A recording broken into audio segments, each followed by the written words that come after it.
Welcome, dear listener, to a journey across the Caribbean Sea during one of history's most romanticized, yet misunderstood periods, the golden age of piracy. Tonight, as you settle into comfort and prepare for rest, we will sail together through warm tropical waters, exploring the lives of those who chose freedom and danger over safety and servitude. This is a story that has been told countless times in books and films, yet the reality was far stranger and more complex than fiction suggests. The pirates of the Caribbean were not merely villains or heroes, but desperate men and women navigating a brutal world where the line between legal and illegal, between naval officer and sea rover, was often blurred and shifting. We will meet Blackbeard, whose fearsome appearance masked a surprisingly pragmatic approach to piracy. We will sail with Anne Bonny and Mary Read, women who defied every expectation of their gender and era. We will explore the pirate havens of Nassau and Port Royal, where outcasts built temporary societies governed by their own codes. We will examine the economic forces that created piracy and the naval campaigns that eventually destroyed it. But more than just tales of treasure and adventure, this is a story about freedom and its costs, about communities formed on the margins of empires, about violence and its consequences, and about how mythology obscures history, even as it preserves memory of the past. As always, our approach will be measured and thoughtful. While piracy was often brutal, we will explore it with historical understanding, rather than romanticization or sensationalism. The pirates were real people making difficult choices in a world that offered limited options, and their story illuminates the broader history of colonialism, maritime commerce, and the Atlantic world. So breathe deeply, settle into your pillows, and prepare to set sail. We journey to a time when wooden ships ruled the waves, when the Caribbean was a frontier where empires competed for wealth, and when some chose to reject all empires and sail under their own flags bearing skulls and crossed bones, symbols of defiance that have echoed through the centuries. Let us begin in the year 1716, in the Bahamas, where a community of pirates was about to create one of history's most extraordinary experiments in democratic self-governance. The island of New Providence in the Bahamas was not an impressive place by European standards. It had no grand fortifications, no wealthy plantations, no marble buildings or paved streets. What it had was an excellent natural harbor, a location at the crossroads of major shipping lanes, and most importantly, no effective government. In 1715, New Providence became something unique in the Atlantic world, a pirate republic, a community governed by and for pirates, where men who had rejected the authority of kings created their own rough democracy. For 3 years, Nassau became the capital of piracy, home to perhaps 2,000 pirates at its peak, and a genuine challenge to European colonial power in the Caribbean. New Providence had not always been a pirate stronghold. It had been settled by the British in the 1660s and had functioned as a modest colony for decades. But in 1703, during the War of the Spanish Succession, Spanish and French forces attacked and destroyed the settlement. The governor fled, most colonists abandoned the island, and New Providence was left effectively ungoverned. Into this vacuum came privateers, legal pirates, who held commissions from governments to attack enemy shipping during wartime. The War of the Spanish Succession 1701-1714 had created opportunities for privateering, and Nassau's excellent harbor made it a natural base for these semi-legal raiders. But when the war ended in 1714 with the Treaty of Utrecht, these privateers faced a problem. Their legal commissions expired with the peace. Ships that had been operating legally suddenly found themselves without authorization to continue their activities. Crews who had learned to profit from raiding were expected to return to merchant service or the Royal Navy, where conditions were harsh and pay irregular. Many chose a different path. They simply continued doing what they had been doing during the war, but now without legal sanction. They became pirates, and Nassau became their base. The transformation from privateer haven to pirate republic was gradual.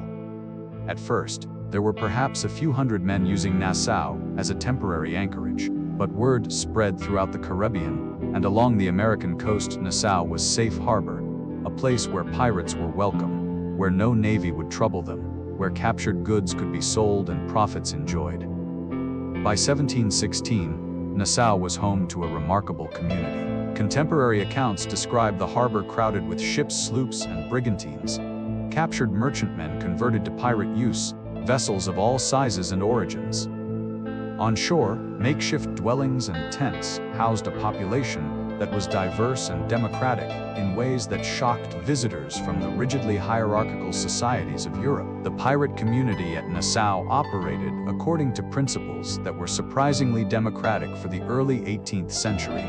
While romanticizing pirates as proto-revolutionaries would be going too far, their social organization did represent a genuine alternative to the authoritarian structures of contemporary navies and merchant ships.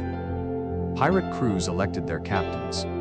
This was not mere formality. Captains could be, and were voted out if the crew lost confidence in them. The captain's power was limited to times of combat or chase. In other matters, decisions were made collectively by the crew. Each crew had articles, written agreements that all members signed. These articles specified how plunder would be divided, what compensation would be paid for injuries, what rules governed conduct aboard ship, and how disputes would be resolved. The articles varied from ship to ship, but they shared common elements: relatively equal distribution of plunder, democracy in decision-making, and explicit rules rather than arbitrary captain's authority. A typical article of agreement might specify the captain receives 1.5 shares of plunder, the quartermaster 1.25 shares, ordinary seamen 1 share each. Loss of a right arm in battle 600 pieces of 8 or 6 slaves compensation. Loss of a left arm 500 pieces of 8 or 5 slaves. Loss of a right leg 500 pieces of 8 or 5 slaves. Loss of a left leg 400 pieces of 8 or 4 slaves. Loss of an eye or finger 100 pieces of 8 or 1 slave. No gambling with dice or cards for money. Lights and candles out at 8 o'clock. Disputes to be settled ashore with sword or pistol. Musicians to have rest on the Sabbath. These articles created a social contract among the pirates.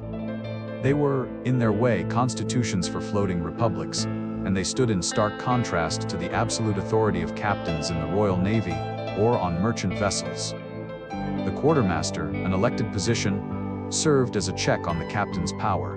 The quartermaster represented the crew's interests, adjudicated disputes, and controlled the distribution of plunder. On some ships, the quartermaster had authority equal to or greater than the captain. This democratic organization was partly practical. Pirates could not rely on traditional discipline. Enforced through flogging and hanging, any crew member pushed too far could simply leave or join another ship. Democracy and relatively fair treatment were necessary to maintain crew cohesion. But the pirate democracy also reflected genuine ideological commitments. Many pirates had served in merchant, marine, or naval vessels where they had been treated brutally, cheated of wages, subjected to arbitrary punishment. Piracy offered not just material gain, but freedom from oppressive authority. The democratic organization of pirate crews was a rejection of the hierarchy and injustice of legitimate society. Nassau in its pirate period was a raucous, dangerous, cosmopolitan place. Contemporary descriptions paint a vivid picture of life in this outlaw community. The harbor was crowded with vessels. Ships were careened on the beach, tilted on their sides so barnacles could be scraped from hulls and repairs made. This was essential maintenance that legitimate ships performed in dry docks, but pirates had to manage with beaches. On shore, the settlement was a chaotic mix of tents, crude wooden structures, and a few more substantial buildings left from the earlier legitimate colony. There was no formal town planning, no orderly streets. Buildings and campsites sprawled wherever space was available. Taverns were central to Nassau's social life. Here pirates drank rum, was plentiful and cheap, gambled, told stories of their voyages, and spent the money they had risked their lives to acquire. Contemporary accounts describe wild scenes: men firing pistols in celebration, brawls breaking out, fortunes won and lost at dice. The population was diverse. Most pirates were English, but there were also Dutch, French, Spanish, Portuguese, African, and Native American pirates. Nassau was more racially integrated than most contemporary European settlements.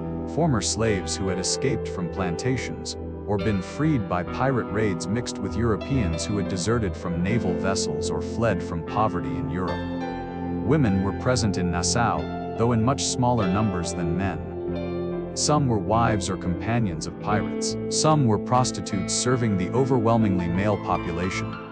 A few, like Anne Bonny, were pirates themselves, though this was rare and controversial even in the relatively tolerant pirate community. The economy of Nassau was based entirely on piracy and the spending that piracy generated. Ships would sail out, attack merchant vessels, and return with captured goods. These goods would be sold sometimes to legitimate merchants willing to buy cheap stolen goods, sometimes to fences who specialized in handling pirate plunder, sometimes simply distributed among the crew for personal use. Money flowed freely in Nassau. Pirates who had just returned from successful voyages would spend lavishly, creating a boom and bust economy. Tavern keepers, prostitutes, merchants, and craftsmen all profited from the pirates' presence. But when crews sailed away or when captures were scarce, Nassau could become quite desperate. There was no effective law enforcement beyond what pirates imposed on themselves through their articles and through informal community pressure. Disputes were settled through negotiation, arbitration by respected pirates, or through violence. The strong survived, the weak struggled. Yet Nassau was not purely chaotic. The pirate community developed informal rules and norms. Certain behaviors were tolerated, others were punished by community action. The articles of individual ships provided frameworks for order, and the sheer necessity of maintaining some level of cooperation to keep ships operating created pressure for at least minimal social organization. During Nassau's peak as a pirate haven, several captains achieved fame and effectively led the community. These were men whose success, personality, or force of character made them influential among the pirate population. Benjamin Hornigold was one of the founders of the pirate community at Nassau. He had been a privateer during the War of the Spanish Succession and transitioned to piracy when the war ended. Hornigold was unusual in that he only attacked French and Spanish ships, refusing to raid British vessels out of some residual patriotism. This principled approach earned him respect but limited his opportunities compared to less scrupulous pirates. Hornigold mentored several younger pirates who would become more famous than himself, including Edward Teach, who would become Blackbeard, and Sam Bellamy. His influence in Nassau was considerable, and he served as an unofficial leader of the pirate community during its early years. Henry Jennings was another significant figure.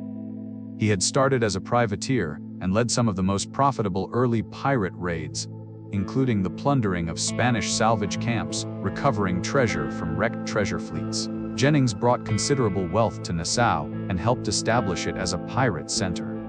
Charles Vane was notorious for his violence and refusal to accept any authority. Unlike Hornigold, Vane attacked any ship regardless of nationality. He was cruel to prisoners, taking pleasure in torture and violence that went beyond what was tactically necessary. Vane represented the more vicious side of piracy, and even other pirates found him excessive. Calico Jack Rackham was less successful as a pirate, but became famous for having two women, Anne Bonny and Mary Red, among his crew. Rackham was known for his colorful clothing, hence Calico Jack, and for being more interested in the pirate lifestyle than in accumulating great wealth. These and other captains formed a loose leadership group in Nassau. They had no formal governing structure, but their opinions carried weight when the pirate community needed to make collective decisions. From the perspective of European powers, particularly Britain, Nassau represented an intolerable threat. Pirates operating from Nassau were attacking trade throughout the Caribbean and along the American coast. Merchants lost cargoes, sailors were killed or forced to join pirate crews, and the security of colonial commerce was undermined. The economic impact was significant. Insurance rates for voyages in Caribbean waters increased dramatically.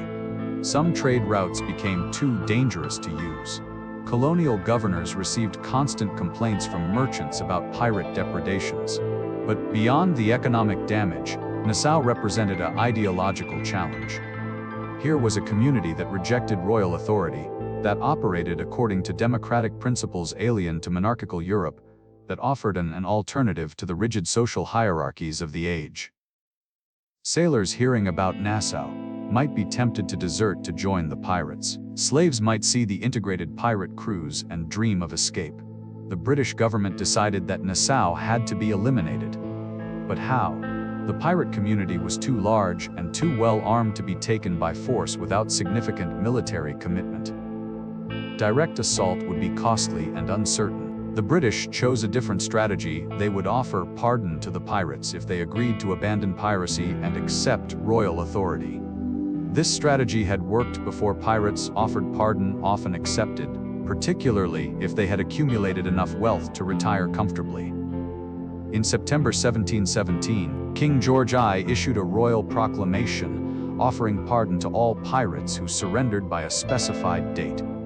The proclamation would be carried to Nassau by a new governor, Woodes Rogers, who would take charge of the colony and restore British rule. Woodes Rogers was an interesting choice for governor. He was a former privateer captain himself, a man who understood seamen and had experience with the semi-lawful world of privateering. He had also circumnavigated the globe and had significant maritime experience. He was tough, determined, and not easily intimidated. Rogers arrived at Nassau in July 1718 with a naval squadron and several hundred soldiers.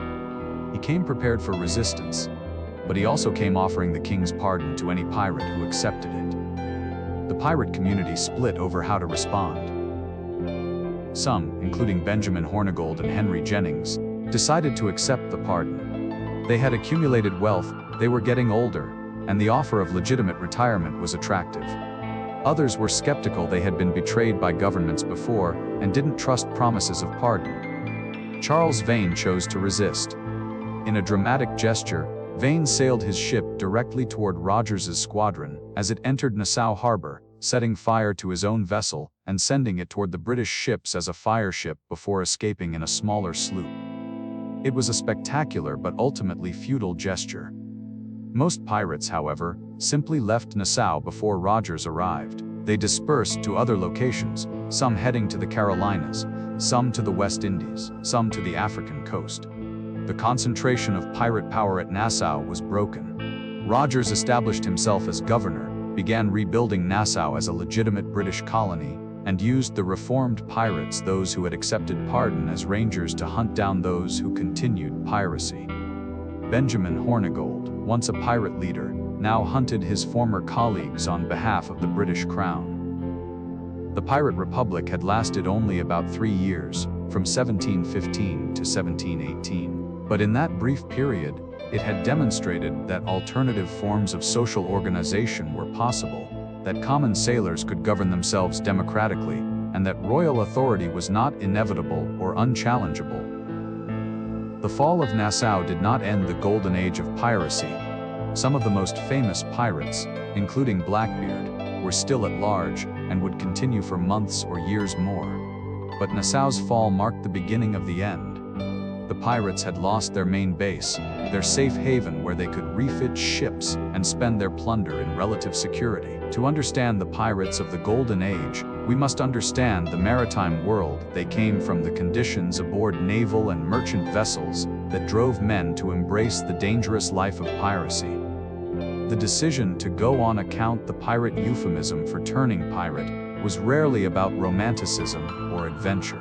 It was a calculated choice made by men facing limited and often terrible alternatives. The 18th century merchant marine was a harsh employer. Conditions aboard merchant vessels were difficult, pay was low and often delayed, and captains wielded nearly absolute authority over their crews. A typical merchant sailor might sign on for a voyage lasting months or even years. He would be packed into cramped, unsanitary quarters below deck with dozens of other men. The food was monotonous and often rotten salt beef or pork that had been in barrels for months, ship's biscuit infested with weevils, whatever fish could be caught to supplement the diet. Water was rationed and grew stagnant during long voyages. Beer or wine was provided when available, both because it was traditional and because it was safer than putrid water. But supplies of alcohol ran out on long voyages, leaving the crew with only foul water to drink. Work was constant and dangerous.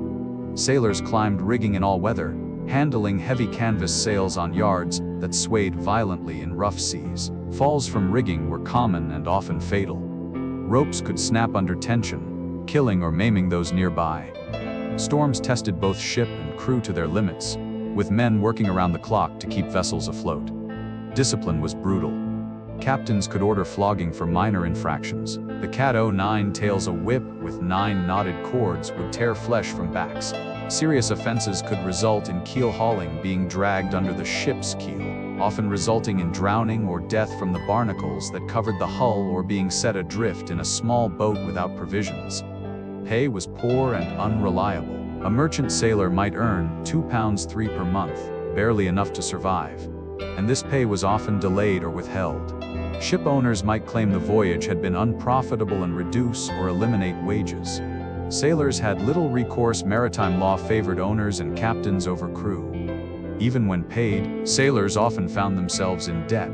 They had to buy their own gear, and ship's pursers charged inflated prices for clothing and equipment. Advance wages paid at the beginning of voyages often went to settling debts from previous voyages, creating a cycle of perpetual indebtedness. Disease was rampant. Scurvy, caused by vitamin C deficiency on long voyages without fresh food, could decimate crews. Typhus, dysentery, and various fevers spread rapidly in the close quarters. Injured or sick sailors received minimal medical care. Ship surgeons, when they existed, were often poorly trained and lacked proper medicines. Death rates in the merchant marine were high. Many sailors died at sea from disease, accidents, or violence. Those who survived often ended their careers crippled or broken in health, with little to show for years of service. Conditions in the Royal Navy were, if anything, worse than in the merchant marine. The Navy required large crews to man warships, but voluntary recruitment was insufficient. The solution was impressment, forced conscription of sailors. Press gangs would sweep through port cities, seizing experienced sailors and forcing them into naval service. Men could be taken from merchant ships even in the middle of voyages. Once impressed, a sailor might serve for years with no certainty of release. Naval discipline was harsher than merchant discipline. Flogging for minor infractions was routine. The Articles of War specified death penalty for numerous offenses, and courts martial aboard ships could and did impose capital punishment. Naval pay was slightly better than merchant pay in theory, but it was even more irregular in practice. Sailors might serve for years without being paid, accumulating back pay that they could only collect if they survived, and if the Navy's bureaucracy eventually processed their claims. Many sailors died owed wages they never received. Food in the Navy was officially regulated, with specified rations for each sailor. But corruption was rampant. Pursers would short-change rations and pocket the difference. Provisions would be of poor quality, with officers taking the better food. The official ration was theoretically adequate for survival, but the reality was often semi-starvation. The one advantage of naval service was a sailor's right to share in prize money when enemy vessels were captured. But this money was distributed unequally, with officers receiving the largest shares and common sailors receiving minimal amounts. Desertion from the Navy was common despite harsh punishments. Sailors would jump ship in port if they saw any opportunity. Those caught deserting faced flogging or hanging, but many preferred to risk these punishments rather than continue in naval service. Given these conditions, the choice to become a pirate becomes more understandable. Piracy offered better pay and working conditions. Pirates divided plunder relatively equally, with even common crew members receiving substantial shares. A successful pirate voyage could earn a sailor more than years in merchant or naval service. Democratic governance. Pirates elected their captains and made decisions collectively. They were not subject to the arbitrary authority that characterized legitimate vessels. Better food and accommodations. Pirates typically ate better than naval or merchant sailors. They could take fresh provisions from captured ships, and they weren't subject to pursers shorting their rations. Adventure and freedom. While risky, piracy offered autonomy and excitement that merchant or naval service lacked. Pirates were free men, while at large rather than subjects of harsh discipline. Revenge. For many sailors, piracy was a way to strike back at a system that had abused them. Taking revenge on merchant captains and naval officers who represented the authority that had oppressed them was satisfying. The actual moment of turning pirate often came when a merchant or naval vessel was captured by pirates. The pirate crew would address the captured sailors, describing the differences between pirate life and legitimate service. They would often point out specific men among the captured crew, those who showed signs of abuse, those who seemed desperate, those who had useful skills. "Will you join us?" the pirates would ask. "Will you sail as a free man, sharing equally in our prizes, electing your own captain? Or will you return to a captain who flogs you and owners who cheat you of your pay?" Many sailors accepted the offer. Some joined voluntarily, seeing opportunity. Others joined reluctantly, pressured by circumstances or by the pirate crew. The distinction between forced and voluntary piracy was often blurry when the alternative was being set adrift in a small boat or being left on a deserted island. Volunteering for piracy didn't require much enthusiasm. Pirates also recruited from among escaped slaves. Plantation slavery in the Caribbean was brutal, and slaves who escaped sought any refuge they could find. Pirate crews offered relative equality. Former slaves could become full crew members, sharing in plunder and participating in decision-making. The pirate world was far more integrated than legitimate society. Some pirates came from the ranks of privateers who had lost their legal commissions when wars ended. These men had skills and experience in maritime raiding. The transition to piracy was simply a matter of continuing what they had been doing without government authorization. What kind of men chose piracy? Contemporary accounts and modern historical analysis suggest several psychological factors. Desperation. Many pirates were desperate men with few alternatives. They faced poverty, debt, unemployment, or brutal working conditions.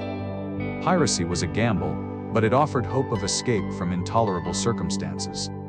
Courage and recklessness. Piracy required willingness to face danger. Timid men did not become pirates. The life attracted those who were brave or reckless, those who would rather risk death than endure misery.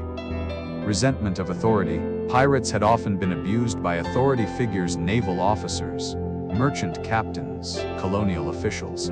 Piracy allowed them to reject that authority and to strike back at the system that had oppressed them. Desire for autonomy. The democratic organization of pirate crews appealed to men who wanted some control over their lives. Pirates had voices in collective decisions, could vote out bad captains, could negotiate the terms of their service through articles. Camaraderie. Pirate crews developed strong bonds. Men who faced danger together, who shared equally in hardships and rewards, often formed deep friendships. This brotherhood was more meaningful than the relationships possible in the hierarchical world of legitimate shipping. Thrill-seeking. Some pirates genuinely enjoyed the excitement and adventure. The danger, the chase, the combat. These could be exhilarating. Pirates sometimes described their work in terms that emphasized the thrill and freedom rather than just material gain. Yet, we should not romanticize pirate motivations. Most pirates would have preferred legitimate, well-paying, safe work if it had been available. Piracy was a desperate choice more often than a romantic one, a last resort for men who saw no better options. The pirate community was more diverse than most contemporary European societies, both in terms of race and nationality. English pirates were most numerous, reflecting Britain's dominance in Caribbean trade. They came from all parts of England and the British colonies, from seaports and from inland areas where men had gone to sea seeking opportunity. African and African-descended pirates were significant in numbers.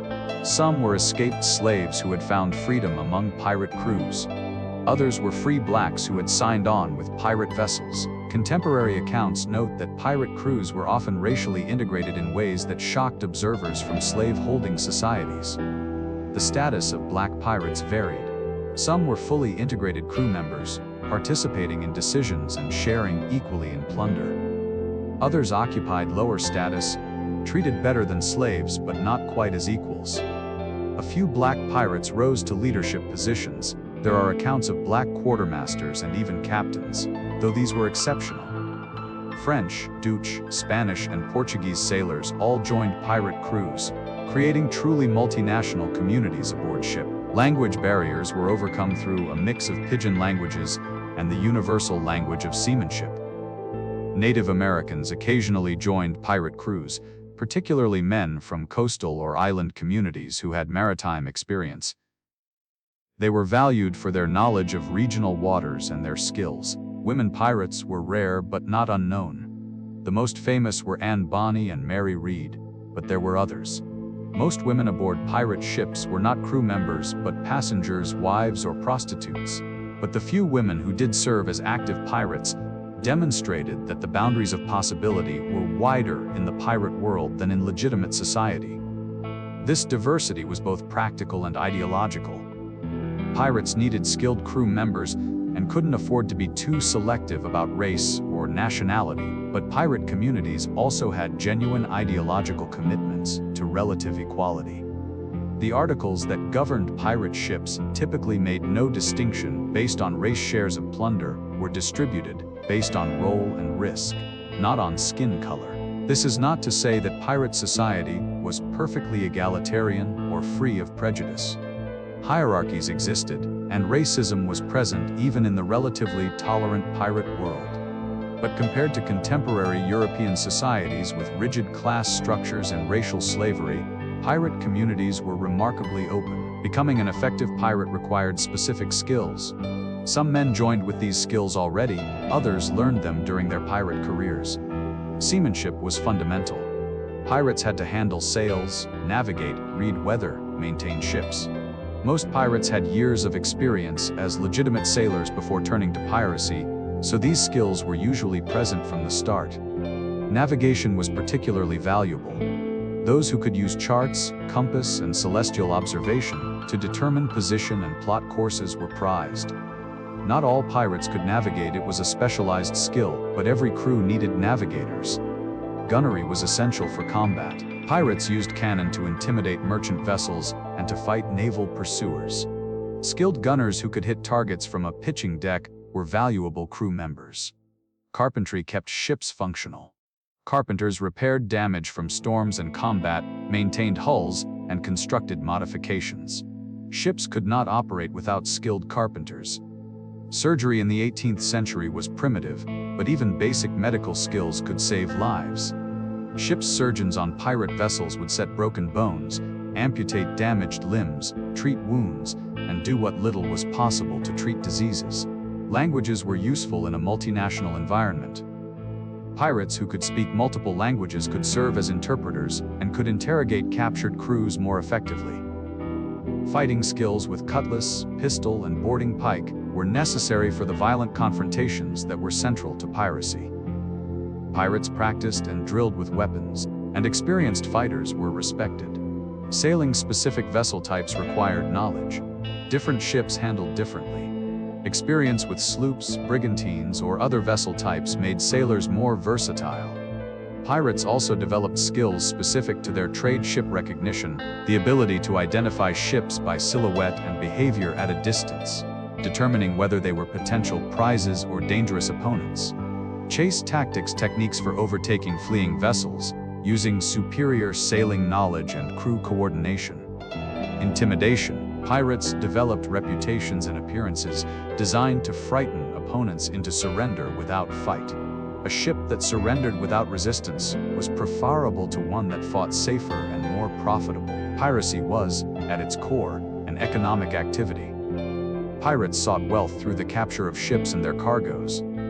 Understanding the economics of piracy, what was taken, how it was distributed, what it was worth, helps us see piracy as a practical enterprise, rather than just romantic adventure. The popular image of pirates seeking treasure chests full of gold and jewels is largely mythical. While such treasures existed, they were rare. Most pirate plunder was more mundane but still valuable. Trade goods were the most common prizes. Ships carried sugar, tobacco, indigo, cocoa, coffee, cotton, and spices from colonial plantations to Europe.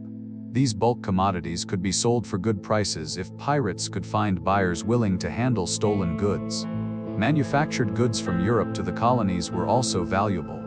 Ships carried cloth, tools, weapons, books, furniture, and luxury items. These could be used by the pirates themselves or sold. Slaves were among the most valuable cargo in the Atlantic trade. Ships engaged in the slave trade carried human beings as cargo, and pirates who captured slave ships faced difficult decisions. Some pirates sold the enslaved people, treating them as any other cargo. Others freed them and recruited them into pirate crews. The treatment of captured slaves varied enormously depending on the pirate's principles and circumstances.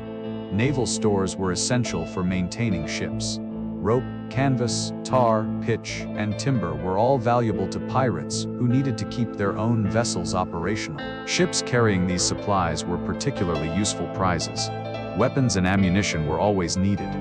Pirates would seize cannon, gunpowder, shot, small arms, and swords from captured vessels to replenish their own armaments. Food and water were basic necessities. Fresh provisions from a recently departed ship could improve pirates' diet significantly. Alcohol, rum, wine, beer was always welcome. Clothing and personal items might seem trivial, but were actually quite valuable to men who owned little. Pirates would take clothes, bedding, tools, and personal effects from captured ships. Ships themselves were valuable. If pirates captured a vessel that was faster or more suitable than their current ship, they might transfer to it, taking the best features of each vessel. Ships could also be sold, though finding buyers for obviously pirated ships was difficult. Precious metals and gems were the jackpot, but were rarely encountered. Treasure ships carrying gold and silver from Spanish mines to Europe were targets of pirate dreams, but they were heavily guarded and hard to catch. How much could a successful pirate voyage earn? The amounts varied enormously depending on what was captured. An average merchant ship might carry cargo worth £1,000, £5,000. This was substantial. Recall that a merchant sailor might earn £25.30 per year, so a ship's cargo represented decades of ordinary wages. A particularly rich prize could be worth much more. A well-laden East Indiaman might carry goods worth £50,000 or more. Treasure ships from Spanish America could carry hundreds of thousands of pounds worth of precious metals, but pirates rarely captured prizes at full value. Cargo had to be sold, often at discount prices, to fences willing to handle stolen goods. Some goods spoiled before they could be sold. Some were consumed by the pirate crew. The actual value realized was typically a fraction of the cargo's legitimate market value. Still, even discounted pirate plunder could be very profitable. A successful voyage might earn each crew member £50, 200 several years' worth of legitimate wages. Exceptionally successful pirates could accumulate thousands of pounds over their careers. The most successful pirate haul of the Golden Age was probably that of Henry Avery, also known as Henry Avery, who captured the Ganj-i-Sawai, a Mughal treasure ship, in 1695. The treasure was worth perhaps £200,000, £600,000. Divided among Avery's crew of about 150 men, each crew member received thousands of pounds of fortune that would take a legitimate sailor decades to earn. But such massive scores were exceptional. Most pirate voyages captured more modest prizes, and many voyages captured nothing at all, ending with the crew no richer than when they started. How pirates divided their plunder was specified in the articles that each crew agreed to. These articles varied, but they followed common patterns. The captain typically received 1.5 to 2 shares. This was only modestly more than ordinary crew members received, a stark contrast to legitimate ships where captains earned many times what common sailors made. The quartermaster received 1.25 to 1.5 shares, reflecting his important role in managing the ship and distributing plunder. Officers such as the sailing master, boatswain, and gunner received 1.25 shares. Ordinary seamen received 1 share each, the baseline distribution. Musicians might receive 1 share, reflecting that they were valued for maintaining morale but weren't fighters. Boys, young crew members, often teenagers, might receive 0.5 shares. This distribution was far more egalitarian than in legitimate maritime service. The ratio between the highest and lowest paid was perhaps 4:1 on pirate ships, compared to 10:1 or more on merchant vessels. Some pirate articles specified additional compensation for injuries: loss of right arm 600 pieces of 8 or 6 slaves. Loss of left arm 500 pieces of 8 or 5 slaves. Loss of right leg 500 pieces of 8 or 5 slaves. Loss of left leg 400 pieces of 8 or 4 slaves. Loss of eye or finger 100 pieces of 8 or 1 slave. These provisions created a form of insurance or workers' compensation, ensuring that pirates who were injured in service would be provided for. This was far more than legitimate sailors could expect. They received no compensation for injuries beyond their basic wages. The quartermaster would oversee the distribution of plunder according to the articles. He would inventory everything captured, assess its value, and divide it into shares. Each crew member would receive their portion according to their rank.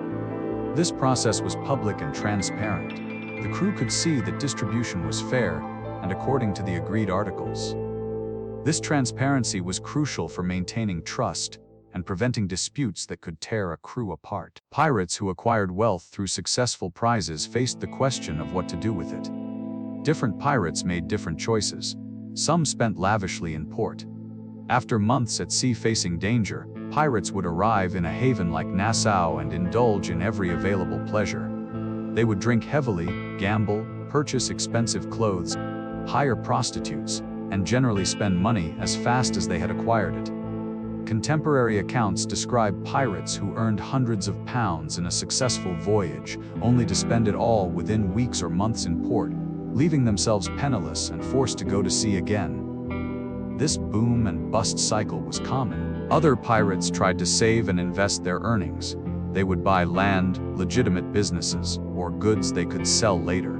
Some successful pirates accumulated enough wealth to retire from piracy and live as respectable citizens, though this required either accepting a pardon or successfully hiding their pirate past. Pirates sent money to families when possible. A pirate who had a wife and children in England or the colonies might send money home, providing for his family even while living as an outlaw. This required intermediaries and was risky.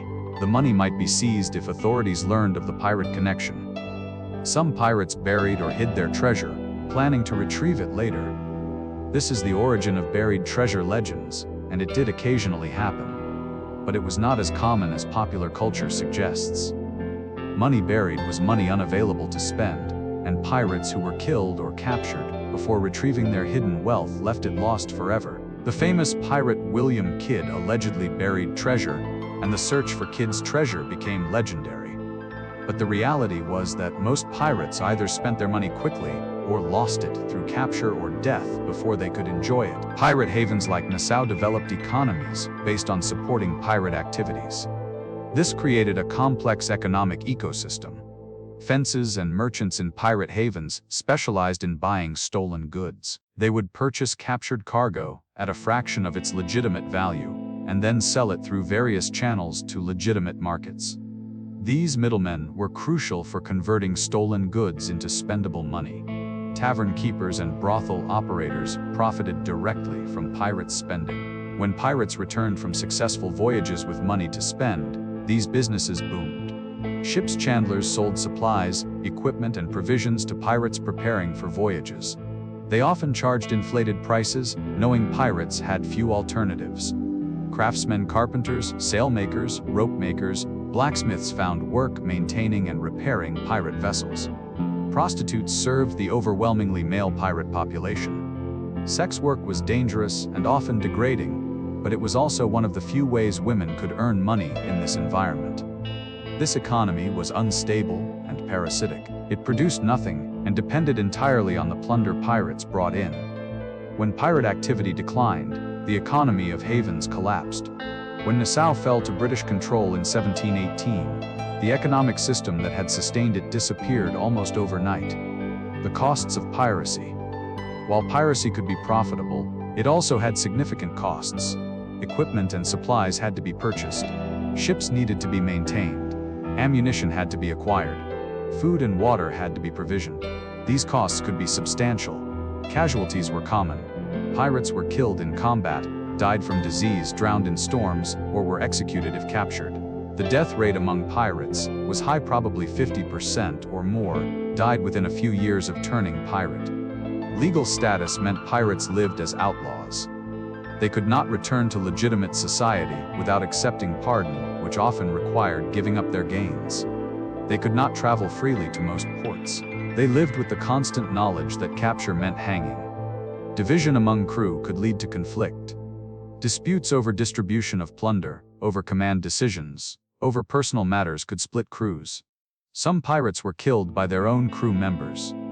Opportunity costs represented what pirates gave up by choosing piracy. They sacrificed the possibility of steady employment, of family life, of growing old in peace. Most pirates died young, and few enjoyed their gains for long. When we balance profits against costs, piracy looks less attractive than the simple numbers might suggest. Yes, a successful pirate voyage could earn a sailor year's worth of wages, but the average pirate's career was short, dangerous, and often ended badly. The economic calculation was risky at best. Here we pause in our voyage across the Caribbean. We have explored the pirate republic of Nassau, understanding how a community of outcasts created their own society. We have examined why men chose piracy, what conditions drove them from legitimate service to the account. We have calculated the economics of plunder, seeing both the potential profits and the substantial costs. As you drift toward sleep, imagine yourself aboard a pirate sloop, the warm Caribbean wind in the rigging, the deck creaking gently beneath your feet. You are far from the rigid hierarchies of the Royal Navy, from the brutality of merchant captains, from the poverty of shore life.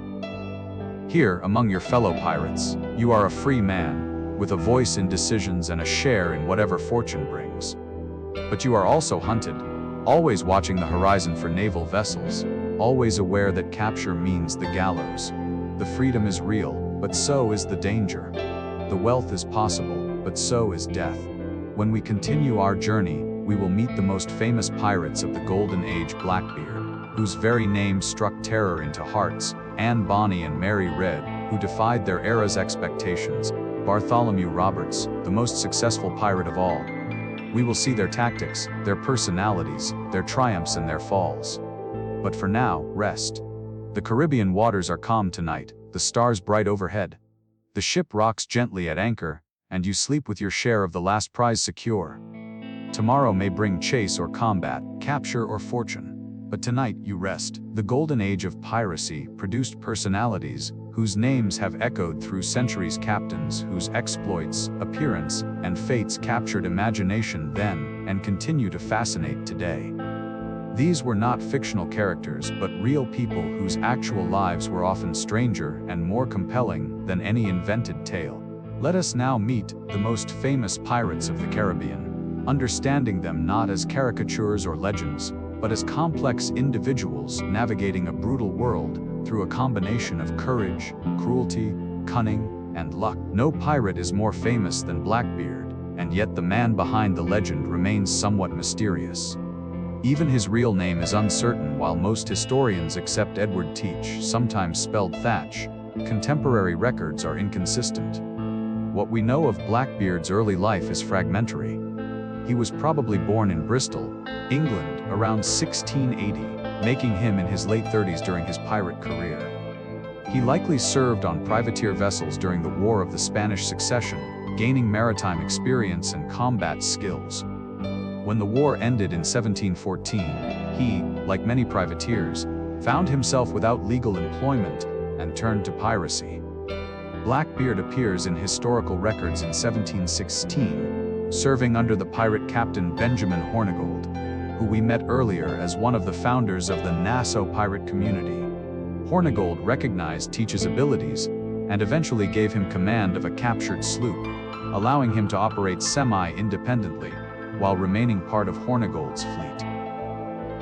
When Hornigold accepted the king's pardon in 1718 and retired from piracy, Teach continued on his own. He captured a French slave ship, La Concorde, and converted it into his flagship, renaming it Queen Anne's Revenge.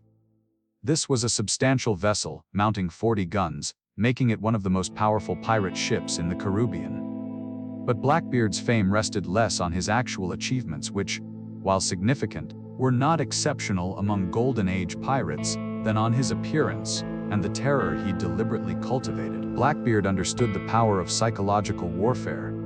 His appearance was carefully crafted to inspire fear, reducing the likelihood that opponents would resist and making captures easier and safer.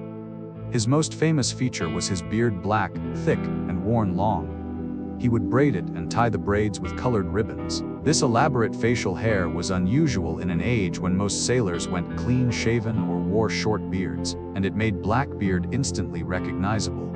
Before battle, Blackbeard would enhance his fearsome appearance further. He would place slow-burning matches fuses used to ignite cannon under his hat. These matches would smolder, producing smoke that wreathed his head in an infernal haze. Contemporary accounts describe him looking like a demon from hell, smoke rising around his face, his eyes wild. He wore multiple weapons, several pistols in a bandolier across his chest, cutlasses at his belt. This bristling arsenal was partly practical. Pistols of the era were single shot, so carrying multiple weapons was sensible but also theatrical, adding to his intimidating appearance. When he attacked a vessel, Blackbeard would fly a distinctive black flag. The exact design is debated by historians, but it likely featured a skeleton holding an hourglass in one hand and a spear pointing at a bleeding heart in the other. The message was clear: time was running out for the targeted ship, and resistance would be met with violence. This carefully constructed image worked. Ships often surrendered to Blackbeard without fighting, their crews terrified by his reputation. This was exactly what Blackbeard wanted. Surrender without combat meant no casualties among his crew, no damage to his ship, and undamaged prizes with intact cargo. Despite his terrifying image, Blackbeard's actual behavior was more nuanced than pure villainy. Contemporary accounts suggest he was intelligent, charismatic, and surprisingly restrained in his use of violence. There are no confirmed accounts of Blackbeard murdering prisoners or torturing captives for pleasure. This stands in contrast to some other pirates who were known for cruelty. Blackbeard used the threat of violence expertly, but the actual application of extreme violence seems to have been relatively rare. He was known for treating captured crews relatively well if they surrendered peacefully. He would take what he wanted from a prize, perhaps recruit a few crew members, and then let the captured ship go with its crew intact. This pragmatic approach served him well. Ships that knew Blackbeard didn't massacre surrendering crews were more likely to surrender quickly. However, Blackbeard could be ruthless when he felt it necessary. He reportedly shot his own first mate, Israel Hands, during a drinking session, crippling him. When asked why, Blackbeard allegedly said that if he didn't kill one of his crew now and then, they would forget who he was. This anecdote, if true, shows a calculated use of violence to maintain authority. Blackbeard blockaded Charleston, South Carolina, in 1718, one of his most audacious acts. He captured several ships entering or leaving the harbor and held them for ransom, demanding a chest of medicine from the colonial authorities. The fact that he demanded medicine rather than gold or silver suggests his crew was suffering from disease, probably syphilis, given the specific medicines requested. The colony paid the ransom, and Blackbeard released the hostages and lifted the blockade. Blackbeard was politically astute. He cultivated relationships with corrupt officials who would provide him safe harbor in exchange for shares of his plunder.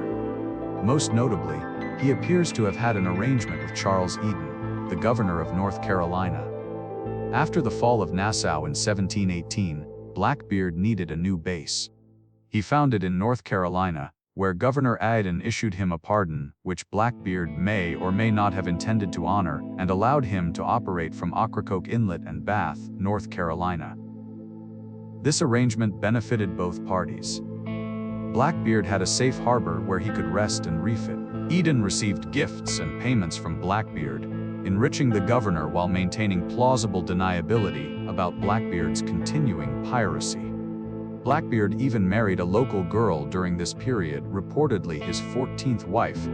Though this number is probably exaggerated, he seemed to be attempting to establish himself as a semi-respectable resident of North Carolina while continuing occasional piracy. Blackbeard's protected status in North Carolina angered merchants and officials elsewhere, particularly in Virginia. Virginia's Governor Spotswood decided to act against Blackbeard, even though the pirate was operating in North Carolina waters. Spotswood commissioned Lieutenant Robert Maynard of the Royal Navy to hunt Blackbeard.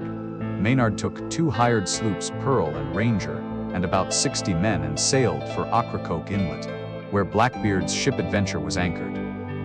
The battle occurred on November 22, 1718. Maynard's approach was complicated by shallow waters.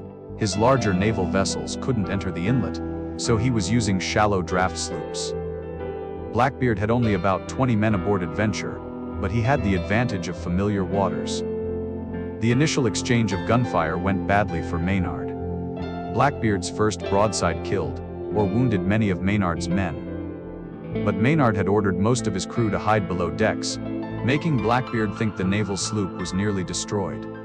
When Blackbeard boarded what he thought was a crippled vessel, Maynard's hidden men emerged, and fierce hand-to-hand combat began.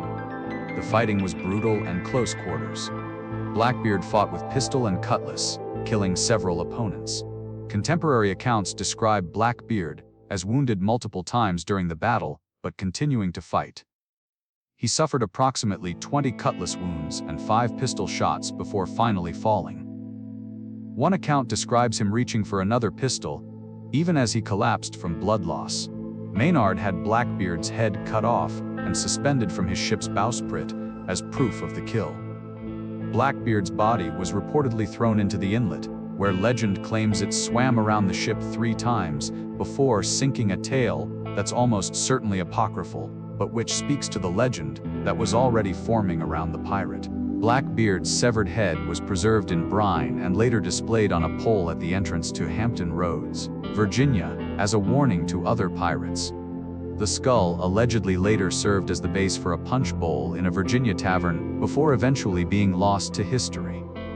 Blackbeard's pirate career had lasted only about 2 years, from 1716 to 1718. He was probably around 38 when he died.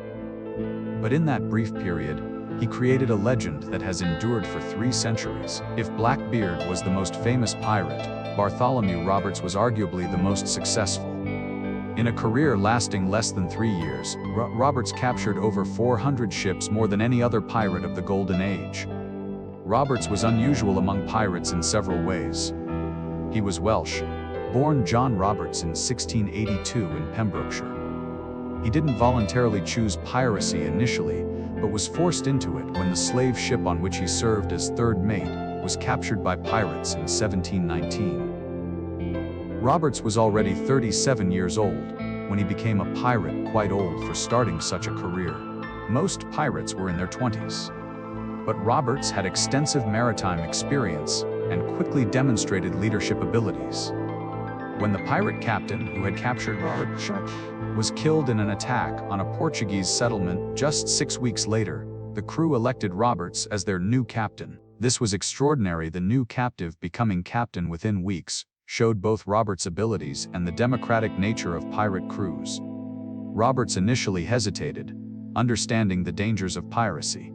But he ultimately accepted, reportedly saying, "In an honest service, there is thin commons, low wages, and hard labor. In this, plenty and satiety, pleasure and ease, liberty and power, and who would not balance creditor on this side, when all the hazard that is run for it, at worst, is only a sour look or two at choking. No, a merry life and a short one shall be my motto." This quote, if authentic, captures Roberts' pragmatic view of piracy. It was dangerous and would probably end badly, but it was better than the alternatives available to a common sailor. Roberts was extraordinarily successful as a pirate, and his success rested on several factors. First, he was an excellent navigator and ship handler.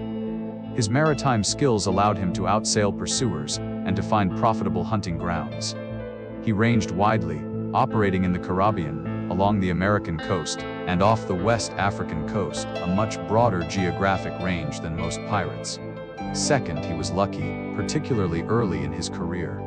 His first major prize as captain was a Portuguese treasure ship carrying gold and jewels worth, perhaps £40,000, an enormous fortune. This single capture made Roberts and his crew wealthy and cemented his reputation.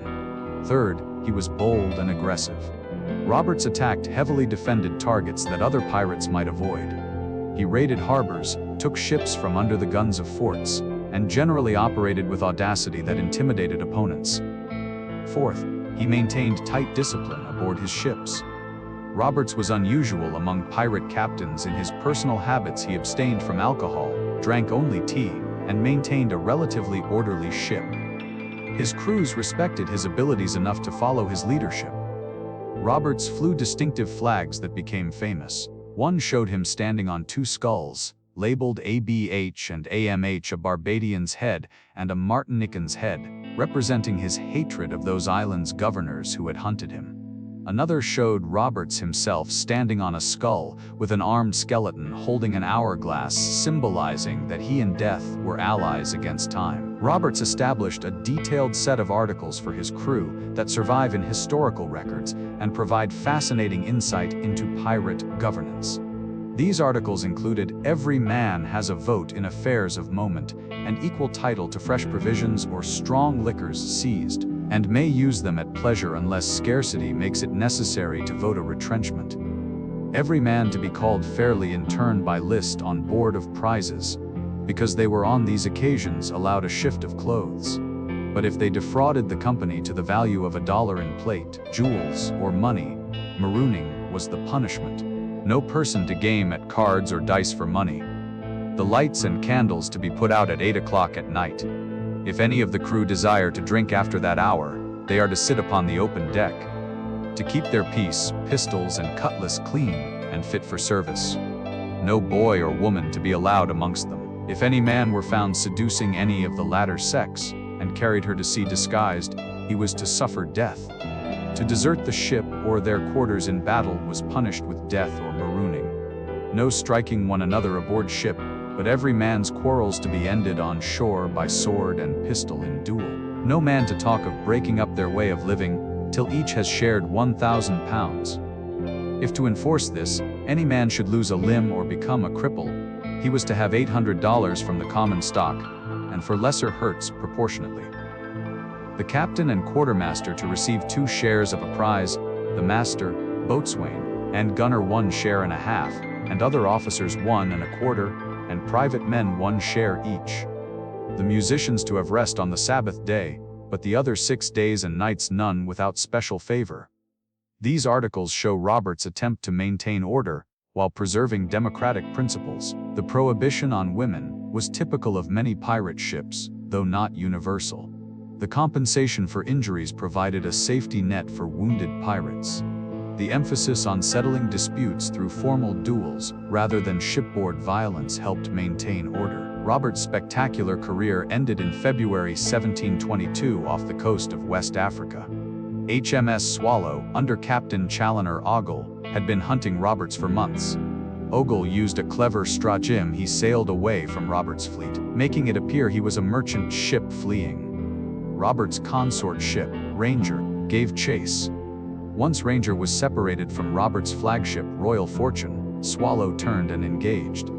The battle was fierce, but the naval vessel eventually captured Ranger.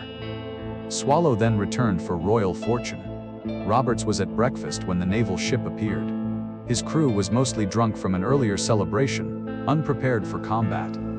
Roberts quickly dressed in his finest clothes, a crimson damask waistcoat and breeches, a red feather in his hat, a gold chain with a diamond cross around his neck. If he was to die, he would die in style. The battle was brief. One of Swallow's first shots struck Roberts in the throat, killing him almost instantly. His crew, following his standing orders that if he fell in battle he should be thrown overboard rather than captured, threw his body into the sea. Bartholomew Roberts went to a sailor's grave, rather than the gallows, dressed in his finery. The captured crew was taken to Cape Coast Castle for trial. Of 254 men captured, 54 were black pirates who were sold into slavery rather than tried. Of the remaining 252 were hanged. It was one of the largest pirate trials and executions of the era. Roberts had captured over 400 ships in less than 3 years. His success was unmatched among Golden Age pirates, and his death marked a significant blow to piracy. The era was ending. Among the most fascinating figures of the Golden Age are the 2 most famous women pirates, Anne Bonny and Mary Read. Their stories challenge assumptions about gender roles in the early 18th century and reveal the fluidity possible on the margins of society. Mary Read was born in London, probably around 1690. Her mother was a widow whose legitimate son had died. To continue receiving financial support from her late husband's mother, Mary's mother dressed Mary as a boy and passed her off as the deceased son. This gender disguise became Mary's way of life. Dressed as male, she had opportunities unavailable to women. As a teenage boy, she served as a footboy to a French lady, then joined the army or navy. Accounts vary, serving in Flanders during the War of the Spanish Succession. According to Captain Charles Johnson's General History of the Pirates, our main source for many pirate biographies, though its accuracy is debated, Mary fell in love with a fellow soldier while in the army. She revealed her true sex to him, they married, and she briefly lived as a woman. They ran an inn called the Three Horseshoes near Breda in the Netherlands. But Mary's husband died, and Mary resumed male dress and returned to military service. She eventually took ship to the West Indies, and the ship was captured by pirates. Mary joined the pirate crew, whether voluntarily or under pressure is unclear, continuing to pass as male. Anne Bonny was born in Ireland, probably around 1700. Her father was a lawyer, and Anne was illegitimate, born from her father's affair with the family maid. The scandal drove the family to emigrate to the American colonies, settling in South Carolina. Anne grew up in relative comfort, but developed a reputation for fiery temper and inappropriate behavior. She allegedly once stabbed a servant with a table knife, though accounts vary on whether this actually happened. She was strong-willed and refused to conform to expectations for women of her class. Against her father's wishes, Anne married a small-time pirate named James Bonny and moved with him to Nassau during the height of the Pirate Republic. The marriage was unhappy, and Anne eventually left James for Calico Jack Rackham, a pirate captain. She joined Rackham's crew, initially disguising herself as male. Mary Red and Anne Bonny met when Rackham's crew captured a ship on which Mary was sailing disguised as a male sailor. Mary joined Rackham's crew, and she and Anne became close. There's a tantalizing story, recorded by Johnson, of Anne being attracted to the handsome young sailor Mary, still disguised as male, and revealing herself as female to explain her interest. Mary then revealed that she too was female. The two women supposedly became fast friends, sharing the secret of their sex. How much of this is true is unclear. Johnson's General History contains much accurate information, but also includes romanticized elements and possibly fictional details. But something about the relationship between Anne and Mary captured imagination. Two women defying every expectation of their era, sailing as pirates alongside men. Contemporary accounts of Anne Bonny and Mary Read's capture describe them as fierce fighters. When Rackham's ship was attacked by a pirate hunter in October 1720, most of the male crew was drunk below decks. Anne and Mary, along with one male crew member, were apparently the only ones who fought. Witnesses at the trial described the two women dressed in men's jackets and long trousers, armed with cutlass and pistol, fighting as hard as any man. Anne allegedly cursed the male crew members for cowards and fired down into the hold, trying to force the drunken men to come up and fight. The ship was captured, and the entire crew arrested. At their trial in Jamaica, Anne and Mary were both convicted of piracy and sentenced to hang. But both women claimed to be pregnant, whether truthfully or as a legal stratagem, and pregnant women could not be executed under English law. Their executions were postponed. Mary Red died in prison, probably from fever, before she could be executed. Anne Bonny's fate is unknown. There's no record of her execution, and she disappears from historical records. Some historians speculate that her wealthy father may have arranged her release or escape. Others suggest she may have died in prison. Or perhaps she survived, returned to a conventional life, and lived out her years in obscurity. Anne Bonny and Mary Red became legendary partly because they were exceptional women. Pirates were very rare. Their stories have been told and retold, often with romantic embellishments that obscure the historical people. But their existence proves that the pirate world, for all its brutality, did allow for possibilities that legitimate society denied. Women could not be soldiers or sailors in the British military. They could not vote or hold office. Their legal identity was subsumed under their fathers or husbands. Property rights were limited. Life paths were constrained. But in the marginal world of piracy, possibilities opened. Women who could disguise themselves as men, who were willing to fight and endure hardships, who accepted the risks of piracy. These women could operate with freedoms unavailable in conventional society. We should not romanticize this too much. The pirate world was dangerous and violent. The freedoms it offered came with enormous costs, and women pirates still faced additional challenges maintaining their disguise, dealing with the complications of being discovered, navigating the sexual dynamics of being one of very few women among many men. But Anne Bonny and Mary Read's stories matter because they show that the boundaries of possibility, while severely constrained, were not absolutely fixed. The existence of women pirates reminds us that gender expectations, while powerful, could be challenged and transgressed, at least on the margins. Piracy was not random violence, but a calculated enterprise requiring specific skills, tactics, and knowledge. Understanding how pirates hunted and captured ships reveals the practical realities behind the romantic legends. Pirates couldn't attack every ship they encountered. Successful piracy required careful selection of targets based on multiple factors. Ship identification was the first skill. Pirates needed to recognize vessels by their silhouette, rigging, and behavior at a distance. Different types of ships carried different cargoes. An East Indiaman was likely to carry valuable goods from Asia. A sugar ship from Jamaica would carry sugar and rum. A slave ship carried human cargo. Naval vessels carried nothing valuable but were dangerous. Experienced pirates could identify ships from miles away, determining nationality, type, likely cargo, and probable armament based on visual observation. This knowledge came from years of maritime experience. Apparent strength was crucial. Pirates preferred targets that appeared weakly defended. Ships with few visible crew members, ships that sailed sluggishly suggesting undermanned or poorly maintained, ships that seemed merchantmen rather than warships. These were preferred targets. Naval vessels and well-armed merchantmen were generally avoided. Fighting a ship that could fight back effectively was dangerous and costly.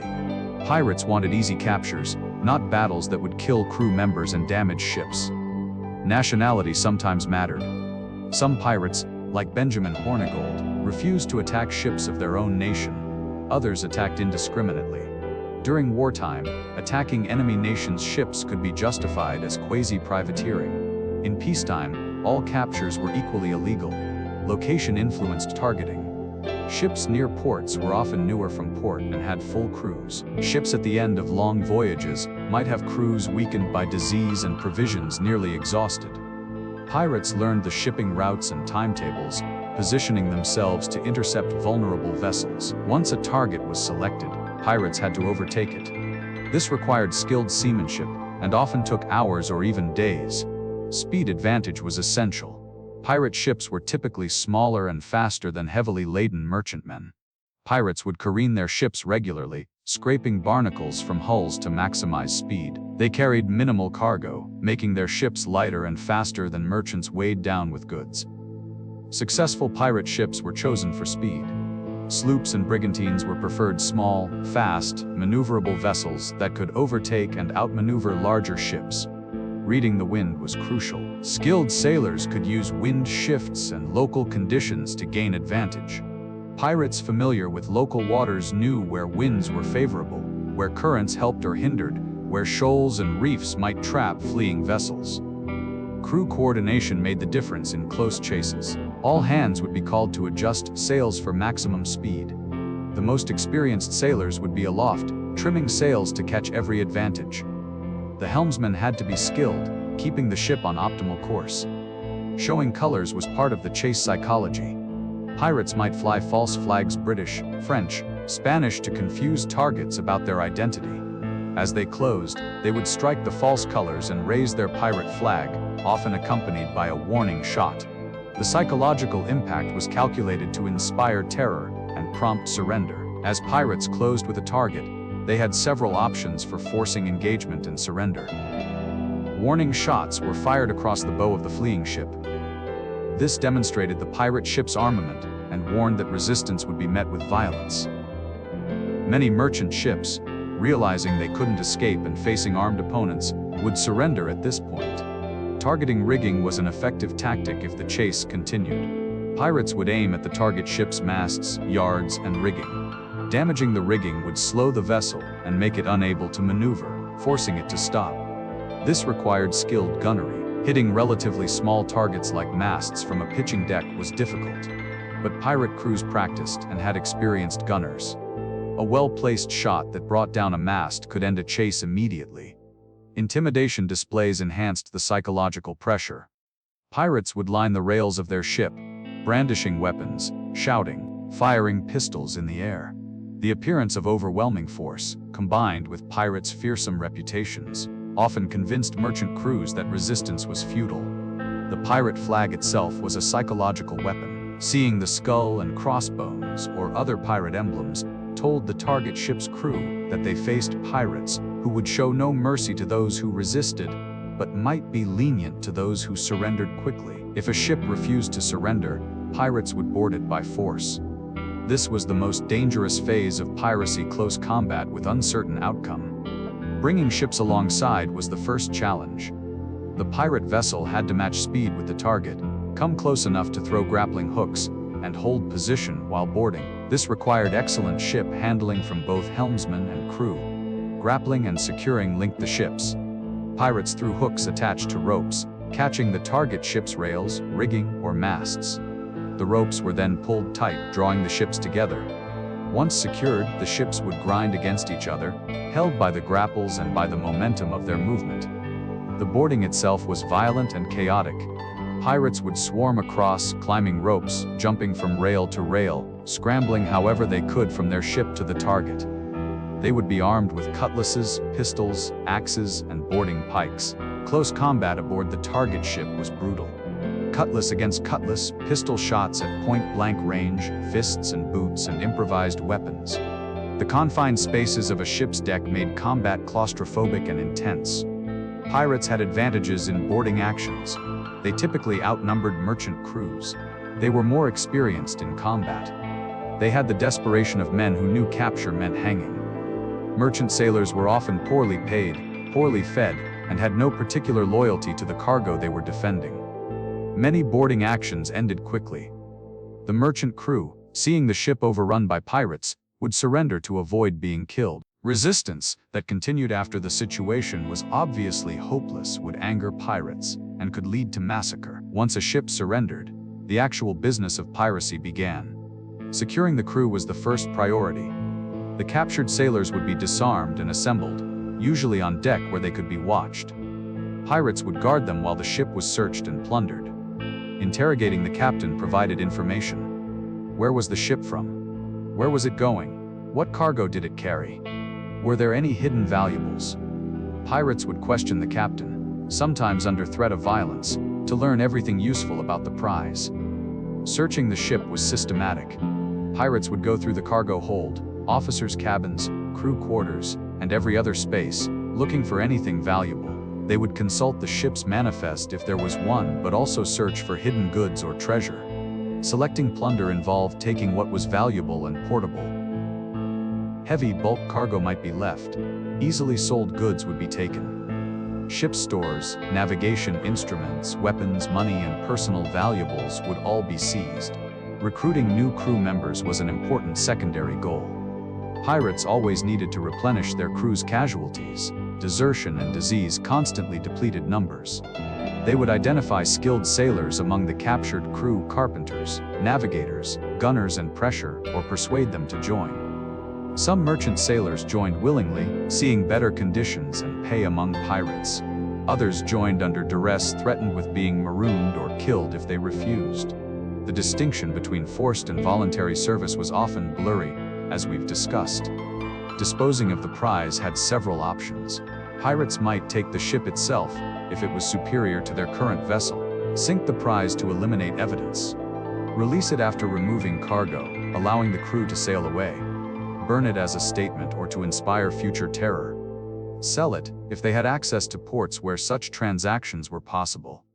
Treating prisoners varied greatly depending on the pirate crew and circumstances. Pirates who had surrendered quickly were usually treated relatively well. They might be robbed, but they were unlikely to be harmed. Those who had resisted might be beaten or mistreated as punishment and warning. Captains who were known for cruelty to their crews or who had a bad reputation sometimes received rough treatment from pirates who saw themselves as avengers of mistreated sailors. But wholesale killing of prisoners was rare. It was counterproductive. as it encouraged future resistance. Pirates developed various specialized tactics beyond the standard chase and board approach. Night attacks when possible were advantageous. Approaching under cover of darkness reduced the chance of being seen and allowed pirates to get very close before being detected. However, night navigation was dangerous, and many pirates avoided it, except when circumstances were favorable. Disguise and false flags could get pirates close to targets. Flying British colors might allow a pirate ship to approach a British merchant vessel without alarm. Some pirates even posed as official vessels, claiming to be inspecting for contraband or checking papers, then revealing their true nature once alongside. Cutting out raids into harbors were bold but risky. Pirates would sometimes raid ships at anchor, using boats to approach quietly and boarding before the crew could raise alarm. These raids required detailed knowledge of harbor geography and considerable courage. Using intelligence networks helped pirates locate valuable targets. Contacts in ports might provide information about ships departing with valuable cargoes. Former crew members could provide details about a ship's defenses and routines. Psychological warfare was refined to an art. Pirates cultivated reputations for either mercy to those who surrendered or cruelty to those who resisted, depending on which served their purposes. The mere sight of a pirate flag might cause surrender without a shot being fired. Ambush tactics involved hiding in coves or behind islands, then emerging when prey approached. Pirates who knew local waters well could predict shipping routes and position themselves advantageously. The organization of pirate crews represented one of the most fascinating aspects of Golden Age piracy. The democratic principles, formal articles, and systems of justice that pirates developed were remarkably sophisticated and stood in stark contrast to the authoritarian structures of contemporary naval and merchant vessels. Every pirate ship operated under articles, written agreements that specified how the crew would be governed, how plunder would be divided, and what rules would govern behavior. These articles were signed by all crew members when they joined, creating a social contract. We have several surviving examples of pirate articles, including those of Bartholomew Roberts, which we discussed earlier, those of George Lowther, and others. While details varied, common elements appeared across most articles. Democratic decision-making. Major decisions were made by crew vote. Where to sail, what ships to attack, how to respond to threats. These were collective decisions, not captains' commands. Equal or near equal distribution of plunder. The ratio between highest and lowest paid was much smaller than on legitimate ships. This relative equality was a fundamental principle. Compensation for injuries. Detailed schedules specified payment for various injuries, creating a form of insurance. Rules of conduct. Gambling, fighting, desertion, and other behaviors were regulated, with specified punishments. Sabbath observance. Many articles required musicians to rest on Sunday, reflecting the Christian background of most pirates. Women and boys prohibited. Many, though not all, pirate ships banned women and boys from the crew. These articles were taken seriously. They were enforceable contracts, and violations could result in punishment up to and including death or marooning. The pirate captain's role was very different from that of a naval or merchant captain. While captains in legitimate service had nearly absolute authority, pirate captains ruled with the consent of the governed. Election and removal. Pirate captains were elected by the crew and could be removed by vote. If the crew lost confidence in a captain, they could depose him and elect a replacement. This actually happened. There are documented cases of pirate crews voting out captains they deemed incompetent or too cautious. Combat authority. The captain's strongest authority came during battle or chase. In these situations, the crew was expected to follow orders immediately. This made tactical sense. Combat situations required quick decisions and coordinated response. Limited peacetime authority. When not in combat, the captain's authority was limited. The quartermaster might have equal or greater power in day-to-day operations. Leading by competence, pirate captains had to earn and maintain respect through skill, success, and fair treatment of the crew. They couldn't rely on formal rank alone. Famous pirate captains like Blackbeard, Roberts, and others succeeded because they combined maritime skill, tactical ability, and personal charisma. They were leaders their crews chose to follow, rather than authorities who could compel obedience. The quartermaster was a uniquely important figure on pirate ships. This position had no equivalent in naval or merchant service.